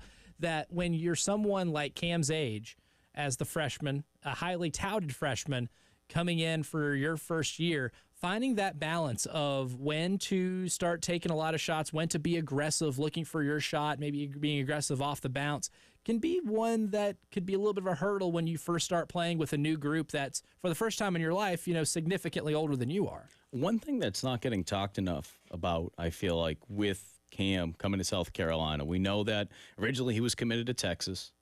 Of course, there were some things that played out, and that's one of the reasons why he flipped for a good opportunity over here. When we talked about it on Monday with Texas joining the SEC, I'm not saying that this will be the only opportunity for Texas to get a South Carolina kid, but think about how this helps South Carolina, at least in the short term, slow down any pipeline for South Carolina players to go to Texas, simply because you have a kid like Cam Scott there. We already know how difficult it is to be able to keep talent in this state. And that's no shot against Lamont. That's no shot against even going back to Frank Martin. It's just the reality. You know, this is a spot that has produced a lot of basketball talent. I think, you know, I had this conversation with someone the other day. We think about all the football talent from this state, but when you think about basketball, both for men and women, of course, right? Asia, what she did last night, putting up nearly double-double, almost 30 points She's last going to night. be the MVP again. Oh, incredible. She's playing with the chip. You don't think she's upset about last year with some of the votes that didn't go her way? Oh, yeah. Yeah. So she'll run away with that. I think being able to do whatever you can to help slow that down and prevent it, because if Cam goes over there and you're Texas, you're in the SEC. We talked about this before. Yes, they have a national brand. They're coming into the SEC, and one could make the argument that from a brand standpoint, across the board, overall, they're probably the biggest brand in the SEC now, simply because of how good they are at multiple sports. So, yes, they could probably go into different places and be able to recruit and have success, but to be able to have a guy from South Carolina on that roster, especially a guy like Cam Scott, they'd be able to say, hey, look, he came over here. You could be the next Cam. Look what Cam did. You know, Yeah, we have a certainly. South Carolina. But that's not there now. Again, that's not to say that they won't be able to, you know, they're going to probably continue to do what they can to get South Carolina players, because there's some good talent here. So it will make things tougher for South Carolina, certainly, because you got to compete against Duke. You got to compete against North Carolina, just all the Right. schools around you. Clemson, of course, too. But I think being able to keep Cam here can help them so much with being able to disrupt. I think that's the best way to look at it. Yeah. Disrupt any type of pipeline that Texas is trying to create, and it gives Lamont and this program an opportunity to say, hey, look, this is another reason why you don't want to leave the state, because look at what we're doing here right in your backyard. Certainly. And that's another thing, too. And it's happened before. I mean, look at Nate Oates in Alabama. He took Noah Clowney and was able to help turn him into an NBA draft pick, and now, you know, Nick Pringle's finally come back, but he's from Seabrook, South Carolina. And that's Nate Oates was starting to build a little bit of a pipeline. And the recruitment of Cam Scott, one of the most common faces at all of not just his EYBL games and the Nike Tour or a circuit, but at the, you know, games like Lexington High School summer games, right? In the open period, Nate Oates would be at those games. He'd be at those as well. Last summer, I saw a lot of Nate Oates in Rock Hill during that live period time back in June.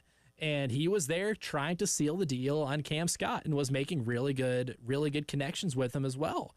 And after the success he's had recruiting in the state, it would be one of those things where you see Nate Oates walk into a South Carolina gym and you think he automatically has a shot at whatever kid he's there to go watch, you know.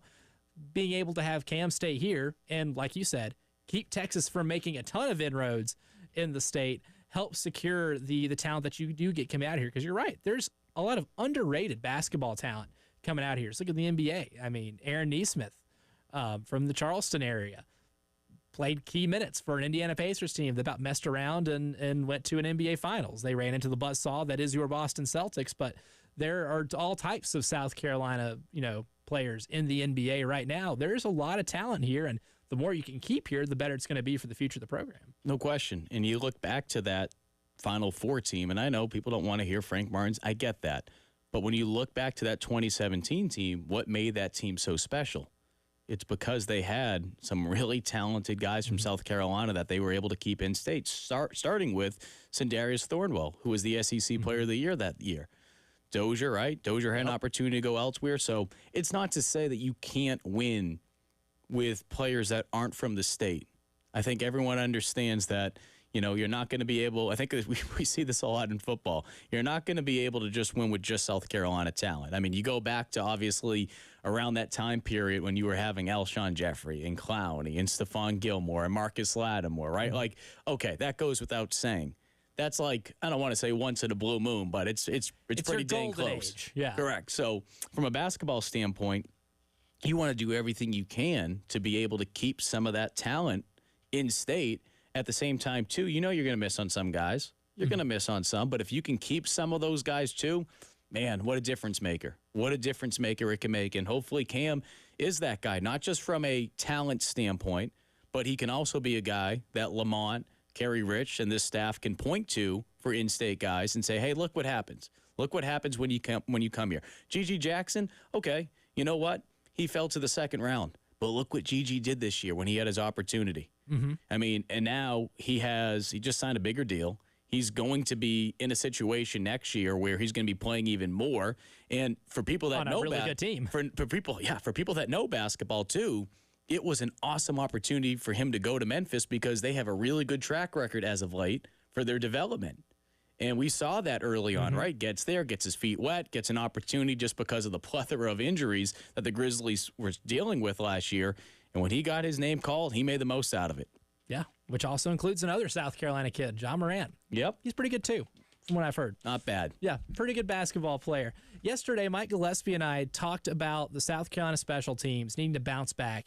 And Kai Kroger was at the Palmetto autograph event. We played some of that sound. And I'm curious to know, Mike, what you think about how this South Carolina special teams unit can improve after a little bit of a down year in 2023. We'll discuss that as we wrap up hour number 2.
I'd say I definitely do have a chip on my shoulder. Obviously, this last season wasn't the season I personally wanted to have and the team wanted to have.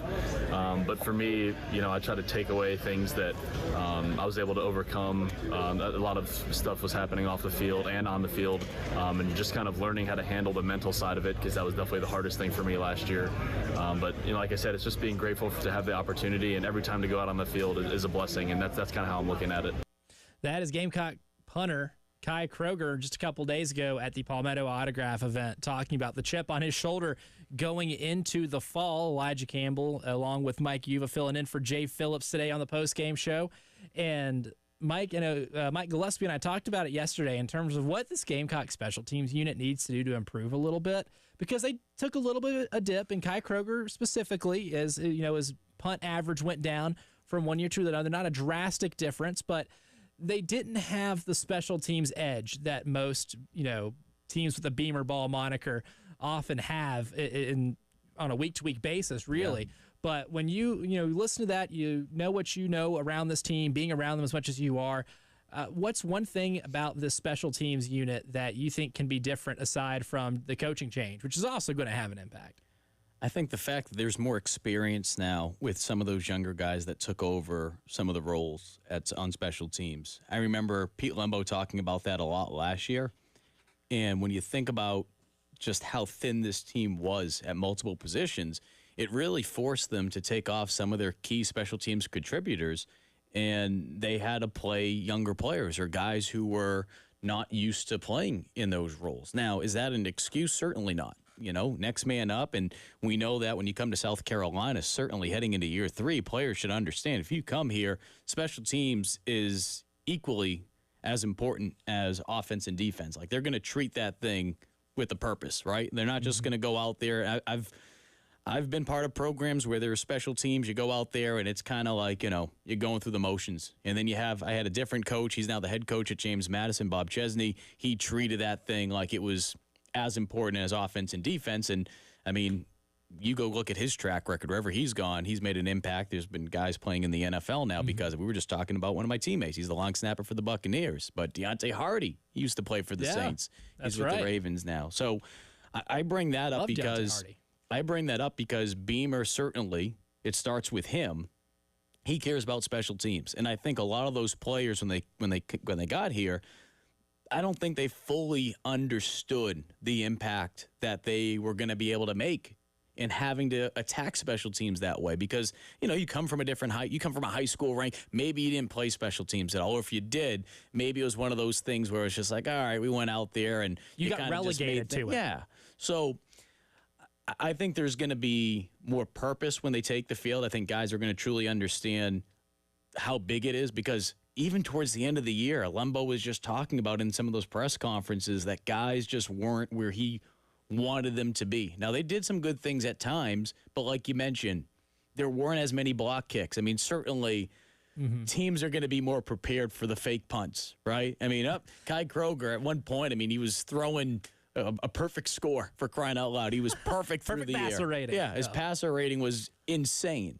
So that, to me, is where it starts. Now, certainly Kai Kroger being able to be more consistent. You heard from that interview that I had a chance to catch up with him on Saturday. One thing that he mentioned is that new special teams coordinator Joe DeCamillis has really been working on his technique, because one of the biggest problems he has is that his elbow will come out too much. And when he does that on his drop, it really loses control of where he's trying to kick it. And we saw that at times last season where, okay, you're trying to coffin corner it a little bit. You're trying to pin him inside the 20, and instead it goes straight, kind of like a golf shot, right? Like you're trying to, it felt like my golf shot. Like I'm trying to send it one way. So what I always do is I'll turn completely to the right, knowing that it's going to come all the way back. So he's been working. Your shot. Yeah, he's been working on his technique, and I think those little things for him are going to go a long way. And I think, again, we talked about him a little bit earlier. Hunter Rogers, so underrated from a operation time standpoint of being able to snap the ball back, whether it be on a PAT, whether it be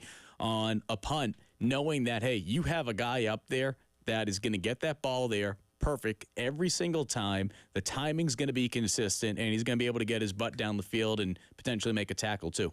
Yeah, especially the long snappers, man. Those milliseconds of the ball getting to the punter's hands or the holder's hands make a world of difference. I forget what they call it. Everything. Not a pop time or process time. I forget what it is they call it. Most teams call it, but they keep up with how much, by the time the ball is snapped that it takes to get Operation time. Operation time, yeah. Because I used to, that was one thing in college, and Shane knows this. When I got to college, I went through so many injuries. That was my way of making the field, was blocking kicks, watching all the Frank Beamer highlights and stuff in Operation Time. And even if it's just off by like 0.2 of a second, that could be the difference between hearing that boom, boom, that dreaded boom, boom if you're on the other sideline, the double thump.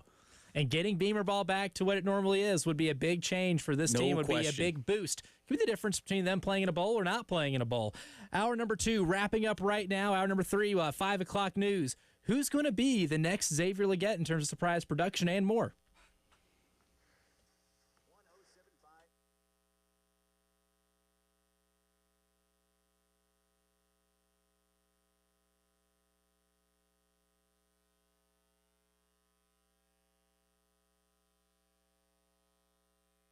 Mike and I joked earlier in the program about Joey Chestnut not participating in the 4th of July hot dog eating contest. And, normally I would volunteer to try to eat 50 hot dogs in like 12 minutes.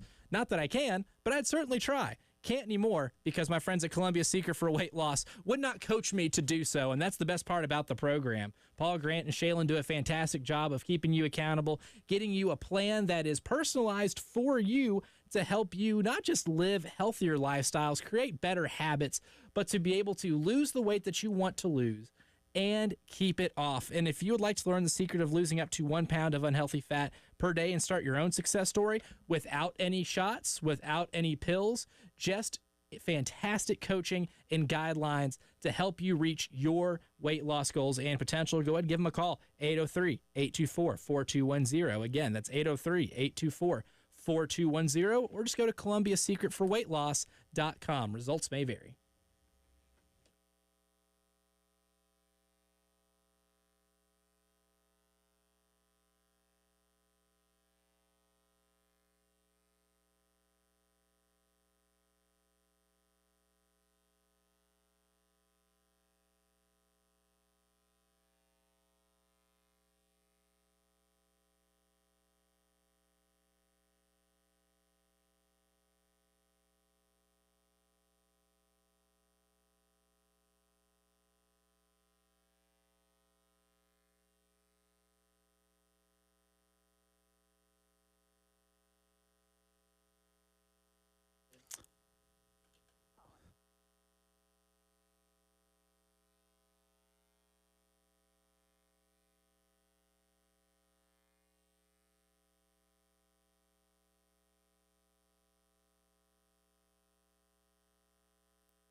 From the WIS Traffic Studios, I'm Elijah Campbell with a couple of accidents to get to you that are causing some issues on the roadway. And by a couple, I mean just one, because we do have an accident that was cleared.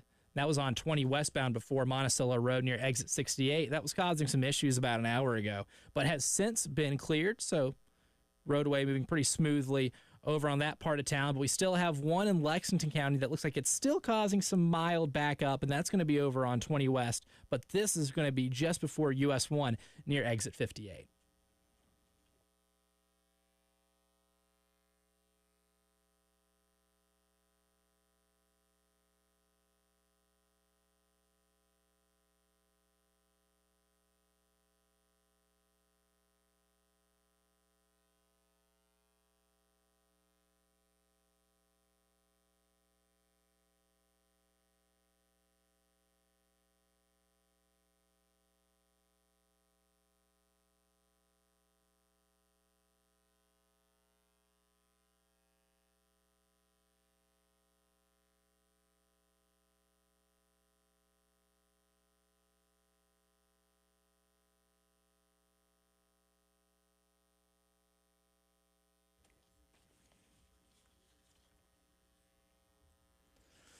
Now, I'm not breaking any news, and I don't have an earpiece to touch, like this, as we do in the imaging, but it is time for the 5 o'clock news here on the Postgame Show. Elijah Campbell here with Mike Eva, who is filling in for Jay Phillips. Jay will be back on Monday, as well as all of us. For those who don't know, we're not going to be on air tomorrow because America Day, 4th of July, Independence Day, and the day after. So we'll be off today and tomorrow, but we'll all be back on Monday. The gang will be all back here on these airwaves. We'll go and hop into the 5 o'clock news segment right now, and we'll start locally. South Carolina just yesterday, actually in the middle of this segment, cut ties with Director of Player Personnel Taylor Edwards, released today, and the timing, I guess, has been the biggest critique, I guess, of the move. Early July, you don't see a lot of coaching shakeup. Yesterday, we did mention there was some coaching shakeup with Utah State firing Blake Anderson, but they're currently under a Title IX investigation, and more is going to come out from that. And that's usually the type of stuff that warrants July firings of coaches, whether head coaches or assistants. But with the news coming out yesterday of Taylor Edwards' departure, maybe not as anywhere near nefarious as what Utah State's dealing with, Mike Eva, but certainly a situation to keep an eye on, as we'll probably go through a little bit of a discovery phase in the next couple of weeks to discover why it was that Taylor Edwards is no longer going to be the Director of Player Personnel. Yeah, and as I reported earlier today on Gamecock Central, while there are some things that still need to play out first to help some end the speculation, several sources since yesterday have informed me that Edwards' dismissal was due to a violation of athletic department policy. We've seen, obviously, multiple things, I'm sure, on the message boards and on social media. Which are always true. And like I mentioned, too, there is some truth to it. But because of some of the loose ends that haven't been tied yet, at least us over at Gamecock Central, and talk to Chris Clark today, we're going to let some things play out first before we go forward and share some more about it. Because, again, there's much more to this. But as I mentioned earlier, it's not like Taylor did anything that was crazy in the world of just life. But right. With the NCAA, there are some things that, of course, you can't do. And, from South Carolina's perspective, they had to do some things that they felt was going to be in the best interest of not just the program, but the university as a whole. So I know from talking to people that have talked to Edwards, I mentioned before, I was talking to him about some things that I'll keep between him and myself, but he's hanging in there the best he can. I mean, he loved being part of South Carolina. He loved being able to be around those players. I've heard from some players off record, and they've told me that they're pretty bummed because this was a guy that truly cared about those guys and wanted to help them in any way they can. And, certainly when as you mentioned, just the timing, the fact that we're a month away, less than a month away until players report for fall camp, it certainly sent some waves inside that building for sure. And now where do you go from here? I guess that's the biggest question that Gamecock fans are going to have to ask because, Director of Player Personnel in 2024 is way more of an important job that requires wearing many more hats than a position like this would have 10 years ago. I think, we kind of likened it to being a GM or an assistant GM in a way in the NFL. Where do you think Shane Beamer goes from here in terms of trying to get that spot filled, and what do you think this all kind of looks like in the meantime? Well, the question is, do you go out and try to bring someone in that has held a role like this, or do you look internally? We'll have more of a list that is concrete. Mm-hmm. I'm more so just floating out names as far as some of the people that I've talked to that said, this would be interesting. But we'll have more of a list that will make more sense. But, I mean, you think of a guy like Sam Serbay. Would that be a position that he'd be interested? Is that a guy that Shane Beamer and the staff may talk to? I mean, Sam has done a phenomenal job. He's the player personnel and recruiting assistant at South Carolina. So that's why, naturally, his name comes to mind. He's done a phenomenal job. He really has. He's done a phenomenal job. You want to give credit for sure to Lonnie Teasley, even going back to Greg Atkins with that offensive line. And, defensive line-wise, we know that Sterling Lucas has done a great job. Robertson's been here now for a season. But even going back to the days when Jimmy Lindsey was here. But Sam has played a big role with a lot of these players committing in the trenches, both on the offensive line and defensive line. Other players, too, but certainly on both sides of the line. So I think he's someone, if he'd be interested in the position, I know he loves the area. I hope that they at least give him an opportunity, at least give him an interview if he's interested. But again, this is just throwing some names out there. I haven't talked to Sam about this yet. I can only imagine what it's been like for some of those guys in that building, certainly, because you think of the month of July being more of a time to be able to breathe a little bit before things start to really pick up. It's the softest spot on your schedule. And now you go into a situation where you're losing a guy who obviously wears, as you mentioned, multiple hats and does a lot of things that go unnoticed, but certainly part of a program and an operation. The head coach, the players, the other assistant coaches, they know how valuable that position is. So I would expect South Carolina to act quickly on this. But, yeah, I would not be surprised if Sam was in the mix, certainly because of the job he's done. And it certainly makes more sense to kind of elevate in-house just because you're not going to have a large number of available candidates because a lot of them are occupied with jobs right now and probably aren't going to leave a lot of those here in early July because, as we've gone over, one of the worst times to have a coaching shakeup really at any point in time. So that's something certainly to monitor. More Gamecock news that has come out in the last 24 hours or so. Baseball team has gotten a big transfer portal dub. I would call this a dub, and that's getting Henry Kazmar, shortstop from Ohio State. Hit .322 last year with 7 dingers, 39 RBI, and an OPS of .953. Really solid, and was second team All Big Ten last year. As a freshman, was all freshman Big Ten in his time playing for the Buckeyes, and now we'll get to bolster the middle infield here for Paul Mainieri and his staff for the first year of the Paul Mainieri era. Yeah, a guy that has proven it both at the plate and in the field, and you're trying to create that competition, right? And you're trying to find guys who have done some good things at other places, bringing them in so that other players who are here, they don't necessarily feel comfortable. And you hope that will be able to get you over that hump because, as we mentioned earlier in the program, with the transfer portal, this isn't something that you have to look at now and be like, oh, it might take 3 to 4 years. That's not to say things are going to get fixed overnight. But as we saw with basketball, certainly a different sport, but as we saw with basketball, it is possible to fix things a little bit quicker in comparison to how things were back in the day before the transfer portal. It's a whole lot easier to get older faster in this era of college sports. That pressure cranks up. That's the flip side of it. It's like, all right, but at the same time, too, the expectation, whether that be from Ray Tanner, whether that be from the fan base, the boosters. I mean, of course, Ray understands it because he was once a coach. He lived it. He lived it, especially baseball. But there's no question that the expectation cranks up more simply because it's like, wait a minute, well, did you see what this guy did, either at a different sport at said university or at another school in a different sport? Yeah, significantly. We got some national news. This one kind of broke over the course of the last hour or so. A lot of you are familiar with the story of former Toronto Raptors player Jonte Porter, who maybe took the whole bet on yourself mantra a little too literally, and because of some gambling improprieties with people who made a lot of money off of his prop bets because he took himself out of games, is not just getting banned from the NBA, but according to the Associated Press, Jonte Porter will be charged with a federal felony connected with a sports betting scandal that spurred the NBA to ban him. This is from court papers.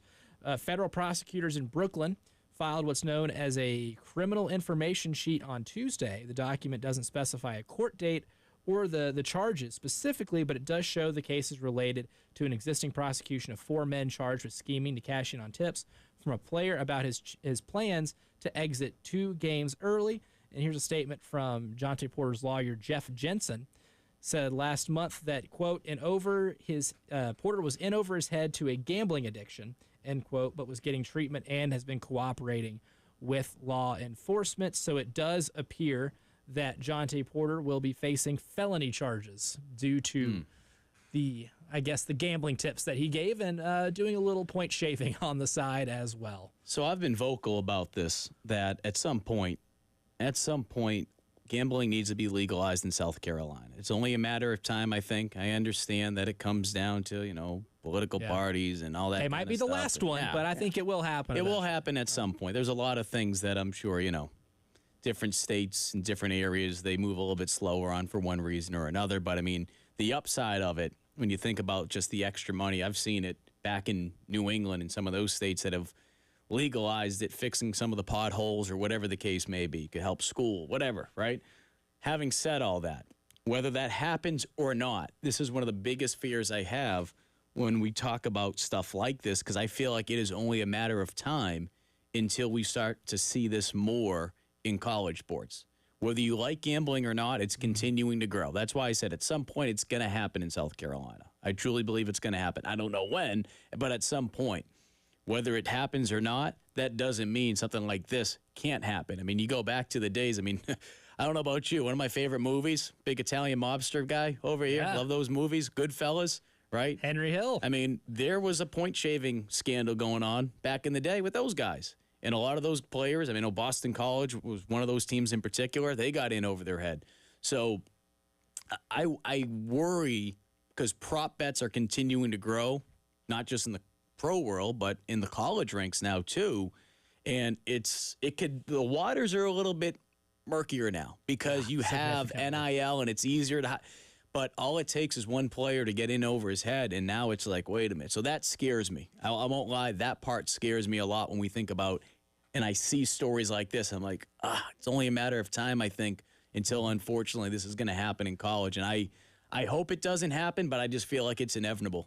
Oh, certainly. And it's going to happen because they're human beings. If you think you can get away with something and you feel confident that you're going to get away with something, you're going to try, even if the punishment for doing so totally outweighs the risk of winning whatever it is you end up winning doing It's like a Ponzi scheme. Yeah. A get rich opportunity. Oh, all I have to do is go out there and do this. Oh, I'm not playing that much. Oh, I got to fake an injury. I have a prop bet. I got to fake an injury. All right, I can do that. While that is always going to be a temptation, and unfortunately that genie ain't going back into the bottle in terms of just gambling existing in sports anyway. It's happened, for centuries now. Mm-hmm. But the one thing that I kind of take a counter angle view of looking is maybe the fact that we know about this, the fact that Jonte Porter got caught so quick, the fact that he's going to face some severe felony charges, the fact that he got a lifetime ban from the NBA, and the fact that we just know about it and are here in Columbia, South Carolina on the radio talking about it is a sign that the system of corrections is working in terms of if this happens, there are ways you can get caught that are not the obvious ways, right? Like, yeah, sure, Keishon Boutte got caught because he made his name Keishon Boutte on the account he made to gamble on himself. Blatantly obvious, right? Didn't take, Sherlock Holmes to investigate to discover he was doing something nefarious. This was a little less obvious, but it was flagged, it was caught, and the punishments were handed out pretty swiftly to the point of, wow, if these guys thought they could get away with it and had 4 other men in on this scheme who have definitely thought about it long enough because they thought they can get away with it and still got caught, like these casinos, these gambling companies are pretty good at making sure that the rug's not getting pulled out from underneath them. I think this is at least a good example to show that no matter how many developments we make in the sports gambling space, that it's going to be hard to get away with what you think you can get away with. And if you get caught, all you need to do is just pin it on your translator. Allegedly. Allegedly. Yes. Those are his translator's debts, not him. So maybe Shohei Ohtani can definitely have a fall. Who was it? Keyshawn? Or was it Charles? Have a fall guy. Oh, I think that was Charles Woodson. Was it No, Chris Carter. Chris Carter. Yeah. Have a fall guy. Always have a fall guy. And you know what? That transcended sports because allegedly. Allegedly. We're just going to keep throwing allegedly. Protect ourselves, protect 107.5 The Game, allegedly. That's right. All actions between Shohei Ohtani and the gambling of his interpreter, all very alleged. We'll make some allegations in the next segment of who can make, or at least be the closest to making a leap that Xavier Legette made last year. We weren't talking about him being a 1,000-yard receiver this time last year. Which player in that receiving room has the best chance of coming out and being a number 1 target in this Gamecock offense? We'll tackle that as we continue on with the postgame show.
Before we make our picks for who might have the breakout season in that wide receiver room, I want to toss it over to my man Mike Eva, who found the Woj bomb on the internet. I know we just got out of the 5 o'clock news segment, but Adrian Wojnarowski providing us with a little extra South Carolina alum news.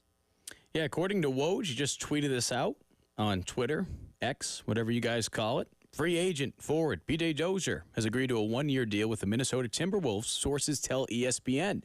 Dozier returns from a season in Europe after a torn ACL with the Nuggets in late 2021 that caused him to again make his case for an NBA contract. So good to see PJ back, a former Gamecock and a Spring Valley Viking at that, so a local kid. That's right, very local kid, and now he'll get to play on a really good Minnesota Timberwolves team that was just a couple of games away from getting to play for an NBA championship. So like to see how he's able to fit in there and hopefully get himself on the floor during the season, maybe get him in the rotation. So lengthy. He's so lengthy. He can make a difference on defense, and that certainly was one of those things when he went undrafted. I remember being at his watch party, goes undrafted, says, hey, I'm going to work my tail off. I'm going to do whatever I can.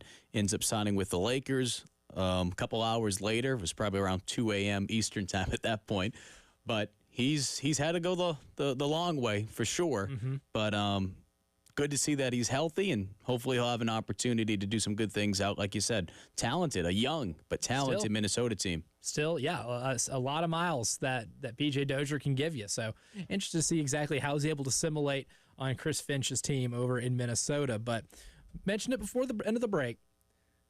Xavier Legette this time last year was not being talked about as a guy who's going to, catch for 1,200 yards. He was looked at as maybe being a second or third option because Juice Wells was the big returnee. But the biggest surprise last year was that Xavier Legette turned into a first-round pick in the NFL draft. Now, I don't foresee any of these guys being first-round picks in the NFL draft, but there's a lot of new faces that are going to be in the room this year in that wide receiving room, and somebody's going to have to emerge for first-year starter Lenore Sellers to be able to be that number one target, to break 1,000 yards, or maybe just to be an all-around impact player. And with all of the new faces, whether it be freshmen or transfer players, Mike Eva, which one do you think probably has the best likelihood of becoming that number one target? So the toughest part about it all is there's so many new faces via the portal, right? There's obviously 2 via high school as well, DeBron Gatlin and Mazio Bennett.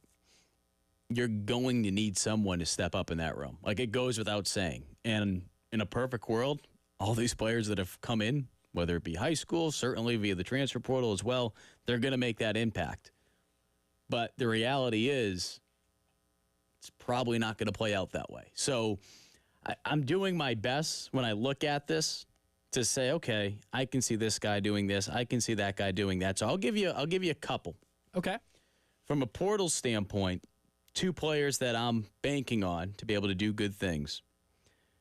I was really high on him when he first got here, and I think he got overshadowed a little bit by another transfer. I'm really banking on Jared Brown being a guy that can make an impact, because when I look at South Carolina's offense this year, obviously there's not as much height in that room, and certainly they were able to pick up Campbell. You're going to have Harbor in that room. Like, there's some guys that have some height in that room. But I feel like more than anything, when you look at the majority of the makeup in that room, they're going to have to beat you with speed. And I think that plays off of the strengths that Sellers brings to you. A lot of RPOs, being able to boot out of the pocket, get them out of the pocket, let them roll out, and take advantage of more crossing routes, some drags, whatever you need to do to really put the defense in a tough situation where they're going to have to commit to either putting someone on Sellers to come up, or being able to just, Sellers being able to make that dump pass. Are they going to play man? Are they going to play more zone because they're trying to help themselves out and they're afraid that Sellers is going to take off? So I think Brown, because of his skill set, he can certainly make an impact. We heard a lot about Gage Laverdane, the transfer from Miami of Ohio. Loved what he was able to do in the spring, so I certainly look at him. I mentioned Luke Doty earlier, right? I mentioned Doty earlier. But another guy too, I would say, that's probably not getting a lot of buzz. I don't know if he can be the next Xavier Legette right away next year, but Tyson Russell, I think he's a guy that going into the offseason, because of what the wide receiver room looked like, I was like, that's a guy that could be one of the top 3 receivers. Now, there's been a lot more additions via the portal, but I really liked what he did last year in his limited time. He flashed, and certainly there's a connection there between him and Sellers. I don't know if this is the year he takes off, but, man, I really like what Russell showed last year, and they're going to need someone to step up in that room. So why not? Why not Russell at some point? Yeah, at some point, you're going to have to see him make that jump. And same thing for Nick Harbor. At some point, you were so highly touted, you got to show why you were a top 10 receiver in your class, or as being a 5-star in general. And sometimes having those 5 stars next to your name can bring some expectations that could be a little unfair. I know last year there was still that talk of, hey, I'm just trying to learn the position of being a wide receiver. It's going to take a little bit. But you saw some of the flashes. Even after that drop at the Texas A&M game, he came back and was able to make a play later on that really helped them sustain a drive. He's got to show that a whole lot more, or what he showed in the Florida game, the bomb that he caught in the Florida game.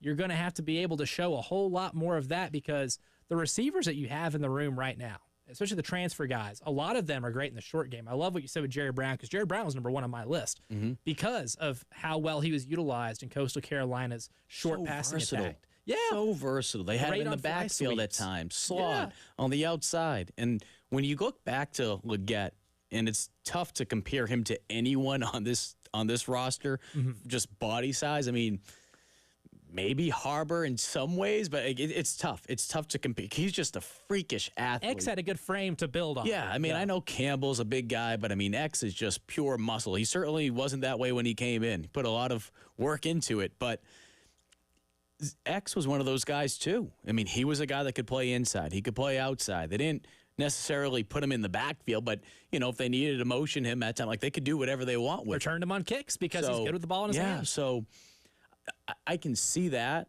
I think the big question is, not to get away from the fact that we're talking about the running backs, what type of production can you get out of your offensive line? Because when you look back to last year, and there was obviously an injury mix in there with Trey Knox, but you had to bring your tight ends in. You weren't able to detach them as much. You weren't able to put them out there and show off the abilities that they can make in a pass-catching way. I mean, there were times we saw Josh Simon, but I think that's one thing, too. People are going to look at it and say, okay, yeah, Josh Simon, he did some good things. Go back to last fall camp.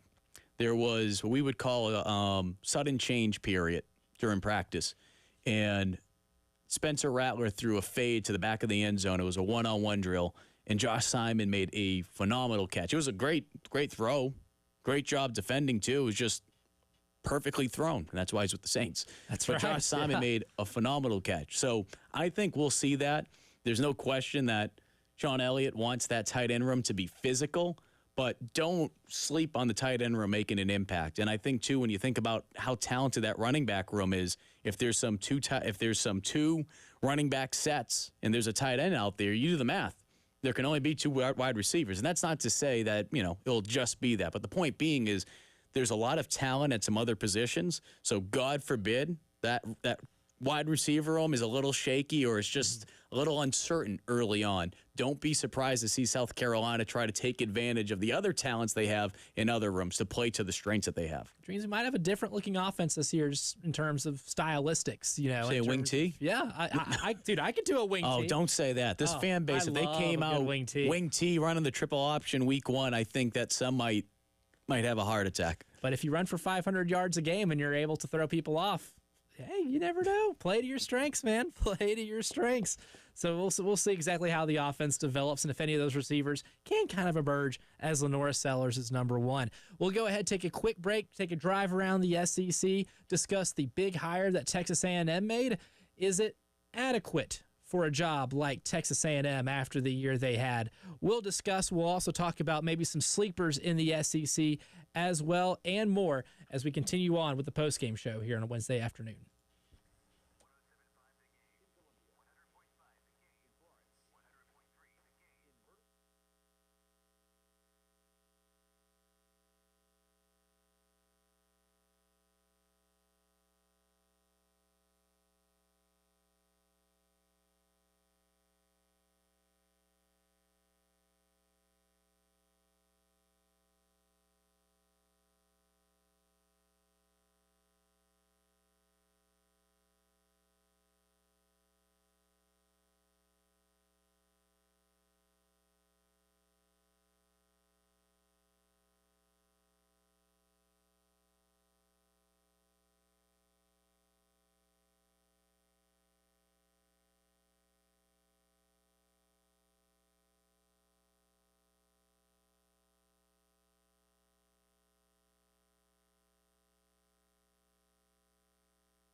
From the WIS Traffic Studios, I'm Elijah Campbell. The few accidents to get to you, they're causing some issues on the roadways, starting here in Richland County. An accident on I-77 northbound near exit 16 and I-20 is causing some decent traffic backup, as well as one on Clemson Road near US 1 and Two Notch Road. In Lexington County, we got 3 to report, one on Blackville Road at South Carolina 6, another one on I-77, or on US 321, north of Pine Ridge Road.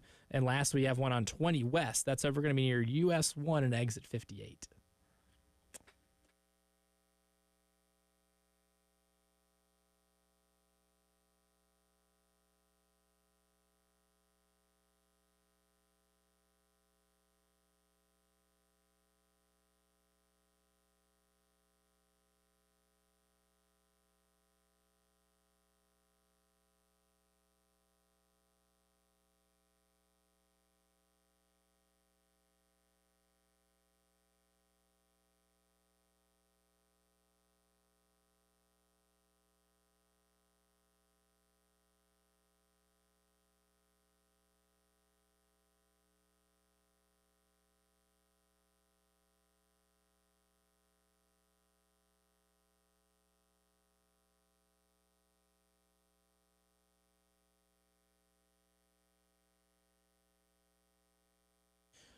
One of the biggest pieces of news in the SEC in the last couple weeks has been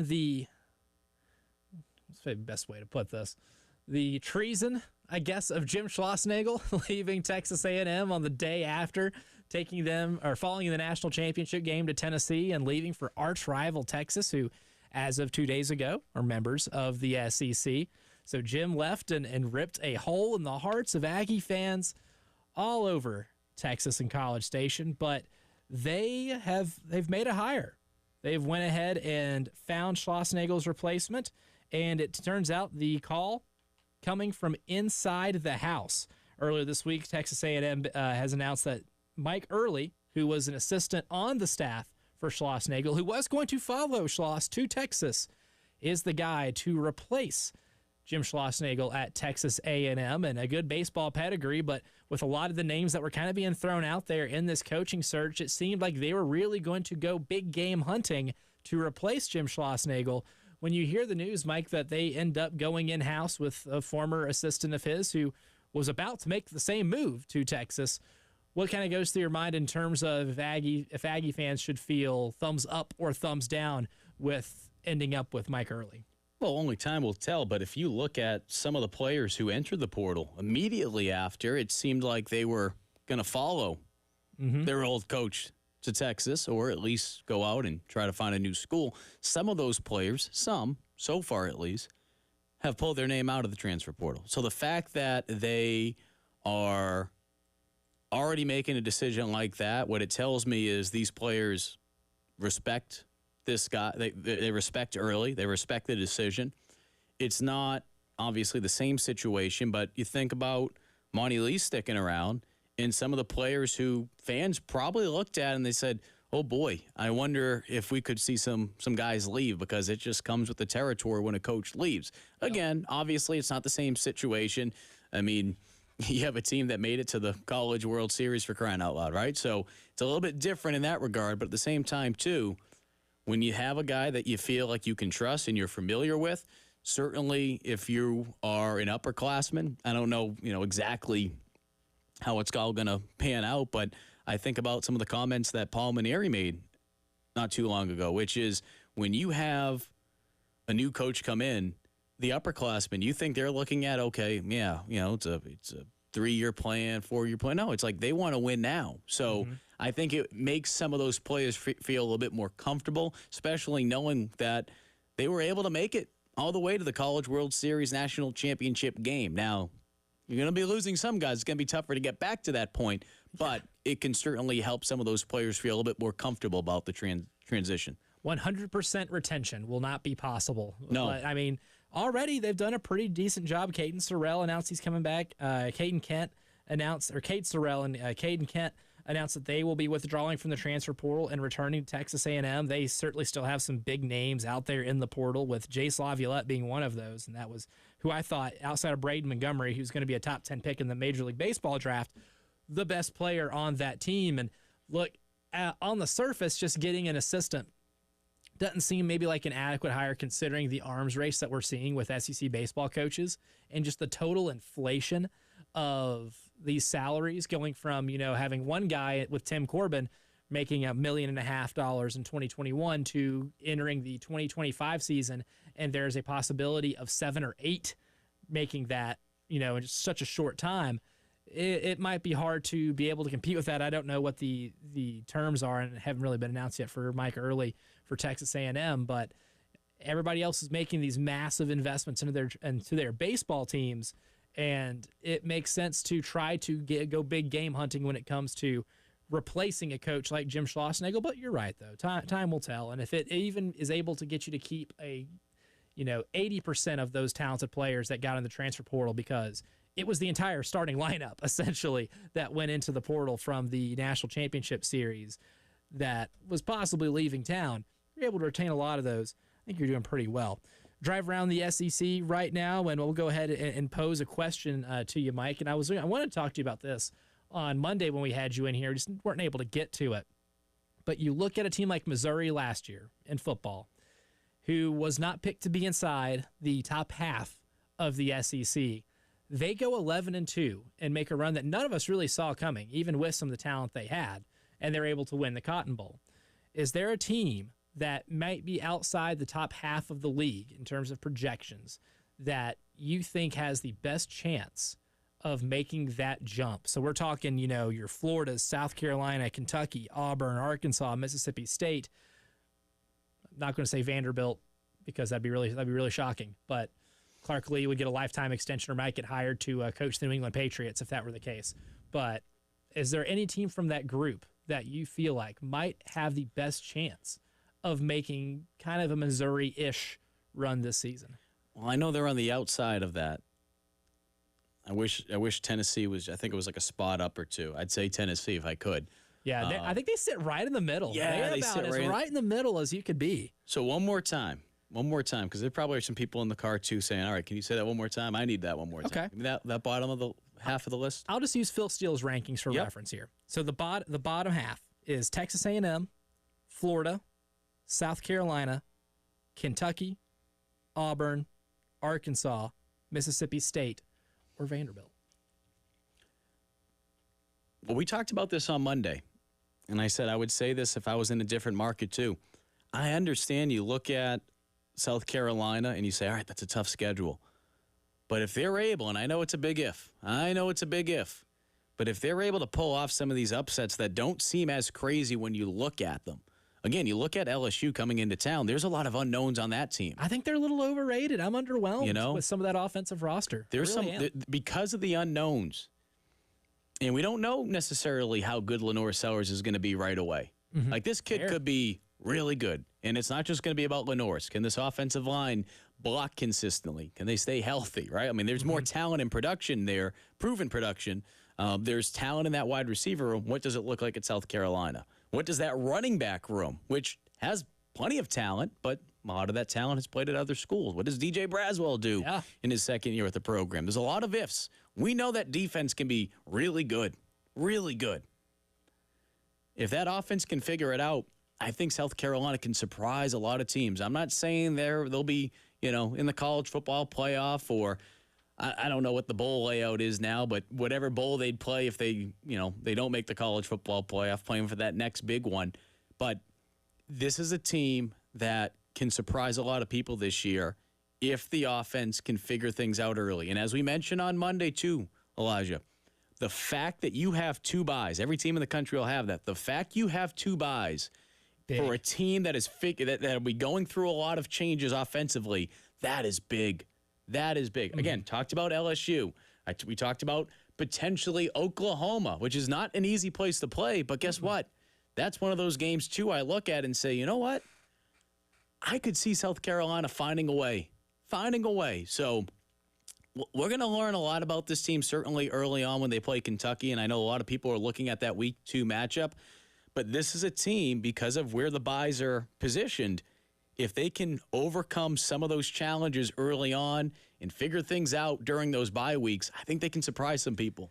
Yeah, I certainly think so too, which is why you mentioned that Kentucky game. That's the biggest toss-up, right? Because Kentucky could be another team in the mix, right? We're talking about team. This. You can flip it. That's the team. That's the team that I pick is Kentucky, because look, they got 10 starters back on defense, and that defensive line was really good towards the end of the season. Not many teams were running on Kentucky. They gave up 25.8 points per game for most of the season, but a lot of that happened early on, and two of the two games that really kind of skew that average is Alabama and Georgia, the two teams that played for the SEC championship game. If Brock Vandagriff is a competent quarterback who can get the ball out to their weapons, because Ray Davis is gone, but they got Chip Trayanum from Ohio State, who was a competent backup for the Buckeyes. They still have what I think is one of the better receiving cores in the SEC, with just the top two of Dane Key and Berrien Brown. They can be exciting. That can be a team that, we could look at this at the end of the year in November and look back on the South Carolina at Kentucky game and be like, that was a turning point for one of these teams to win that 50-50 game and give them confidence to be able to pull off some stuff later on. We'll continue this discussion in the final segment, but before we take a break, we're giving away some tickets. I love giving away tickets. We're in a giving mood. Holiday coming up tomorrow. We'd like for you to end July 3rd with a bang as well. Be caller number 5, and you'll get tickets to see Jelly Roll in November here in Columbia, South Carolina. Go ahead and give us a call, 803-404-6100. Caller number 5 wins Jelly Roll tickets. We'll be back. Final segment of the show coming up.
Final segment before we go on a nice little holiday hiatus.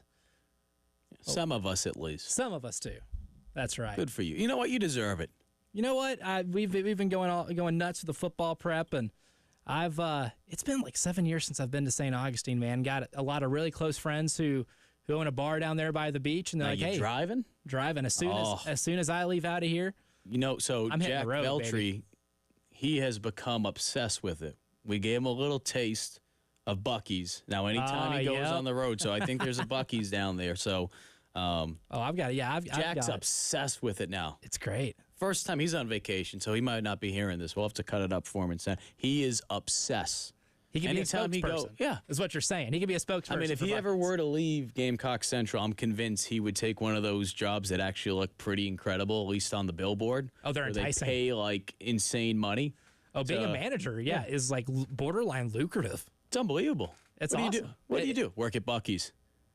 Probably get some free Buc-ee's swag and a little Buc-ee's polo, Buc-ee's hat. I make six figures at Buc-ee's. I had no idea what Buc-ee's was until a couple of years ago. So, yeah, I wasn't indoctrinated until about 2021. I think the girl I was dating at the time, we were going to Atlanta for the Saints-Falcons game, and we were living in Tennessee. So she was like, "Oh, you got to stop by Buc-ee's," and I'm like, "What the hell's that place all about?" Because I'd see it all the time. Anytime I drive down to Florida, I would see Buc-ee's, but never stopped, right?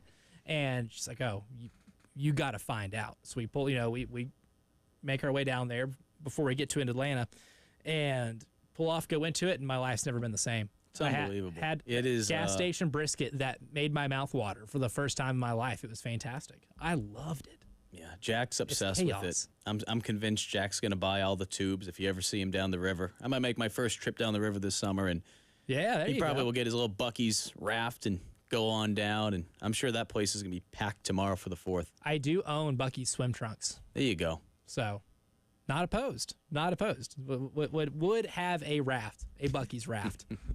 But congratulations, Grant McCready. Grant was caller number 5. He has won tickets to see Jelly Roll in November when he comes to town and performs. So Grant McCready gets to start his holiday weekend off with a bang. And speaking of, nice PSA, be careful around fireworks, kids. Let's all come back to work on Friday or Monday, whichever day you're coming back in, and let's have all of our phalanges and our toes when we come back. Have everything accounted for.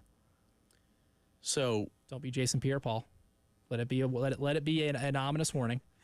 Real quick story. Eric Zernich, he's the meteorologist at WIS. We worked together in Mississippi. Covered the Sugar Bowl the year Swag Kelly went there, right? So we're in Mississippi. It was New Year's, but they still do. New to the South. He's an Ohio guy. He's been down here for a while. We go and cover this thing. So we leave our cars at the TV station in Mississippi. It's like 3 in the morning, 4 in the morning, whatever time it is. And he gets a phone call from the people going to work in the morning. People were shooting off guns couple 100 yards away to celebrate. And I know that happens sometimes on the 4th too. Mm-hmm. A bullet 300 yards or so away, because it was just like a big cornfield, comes through the back, and it went through the back of his windshield. And of course, it was raining that night. So I hope that doesn't happen to anybody.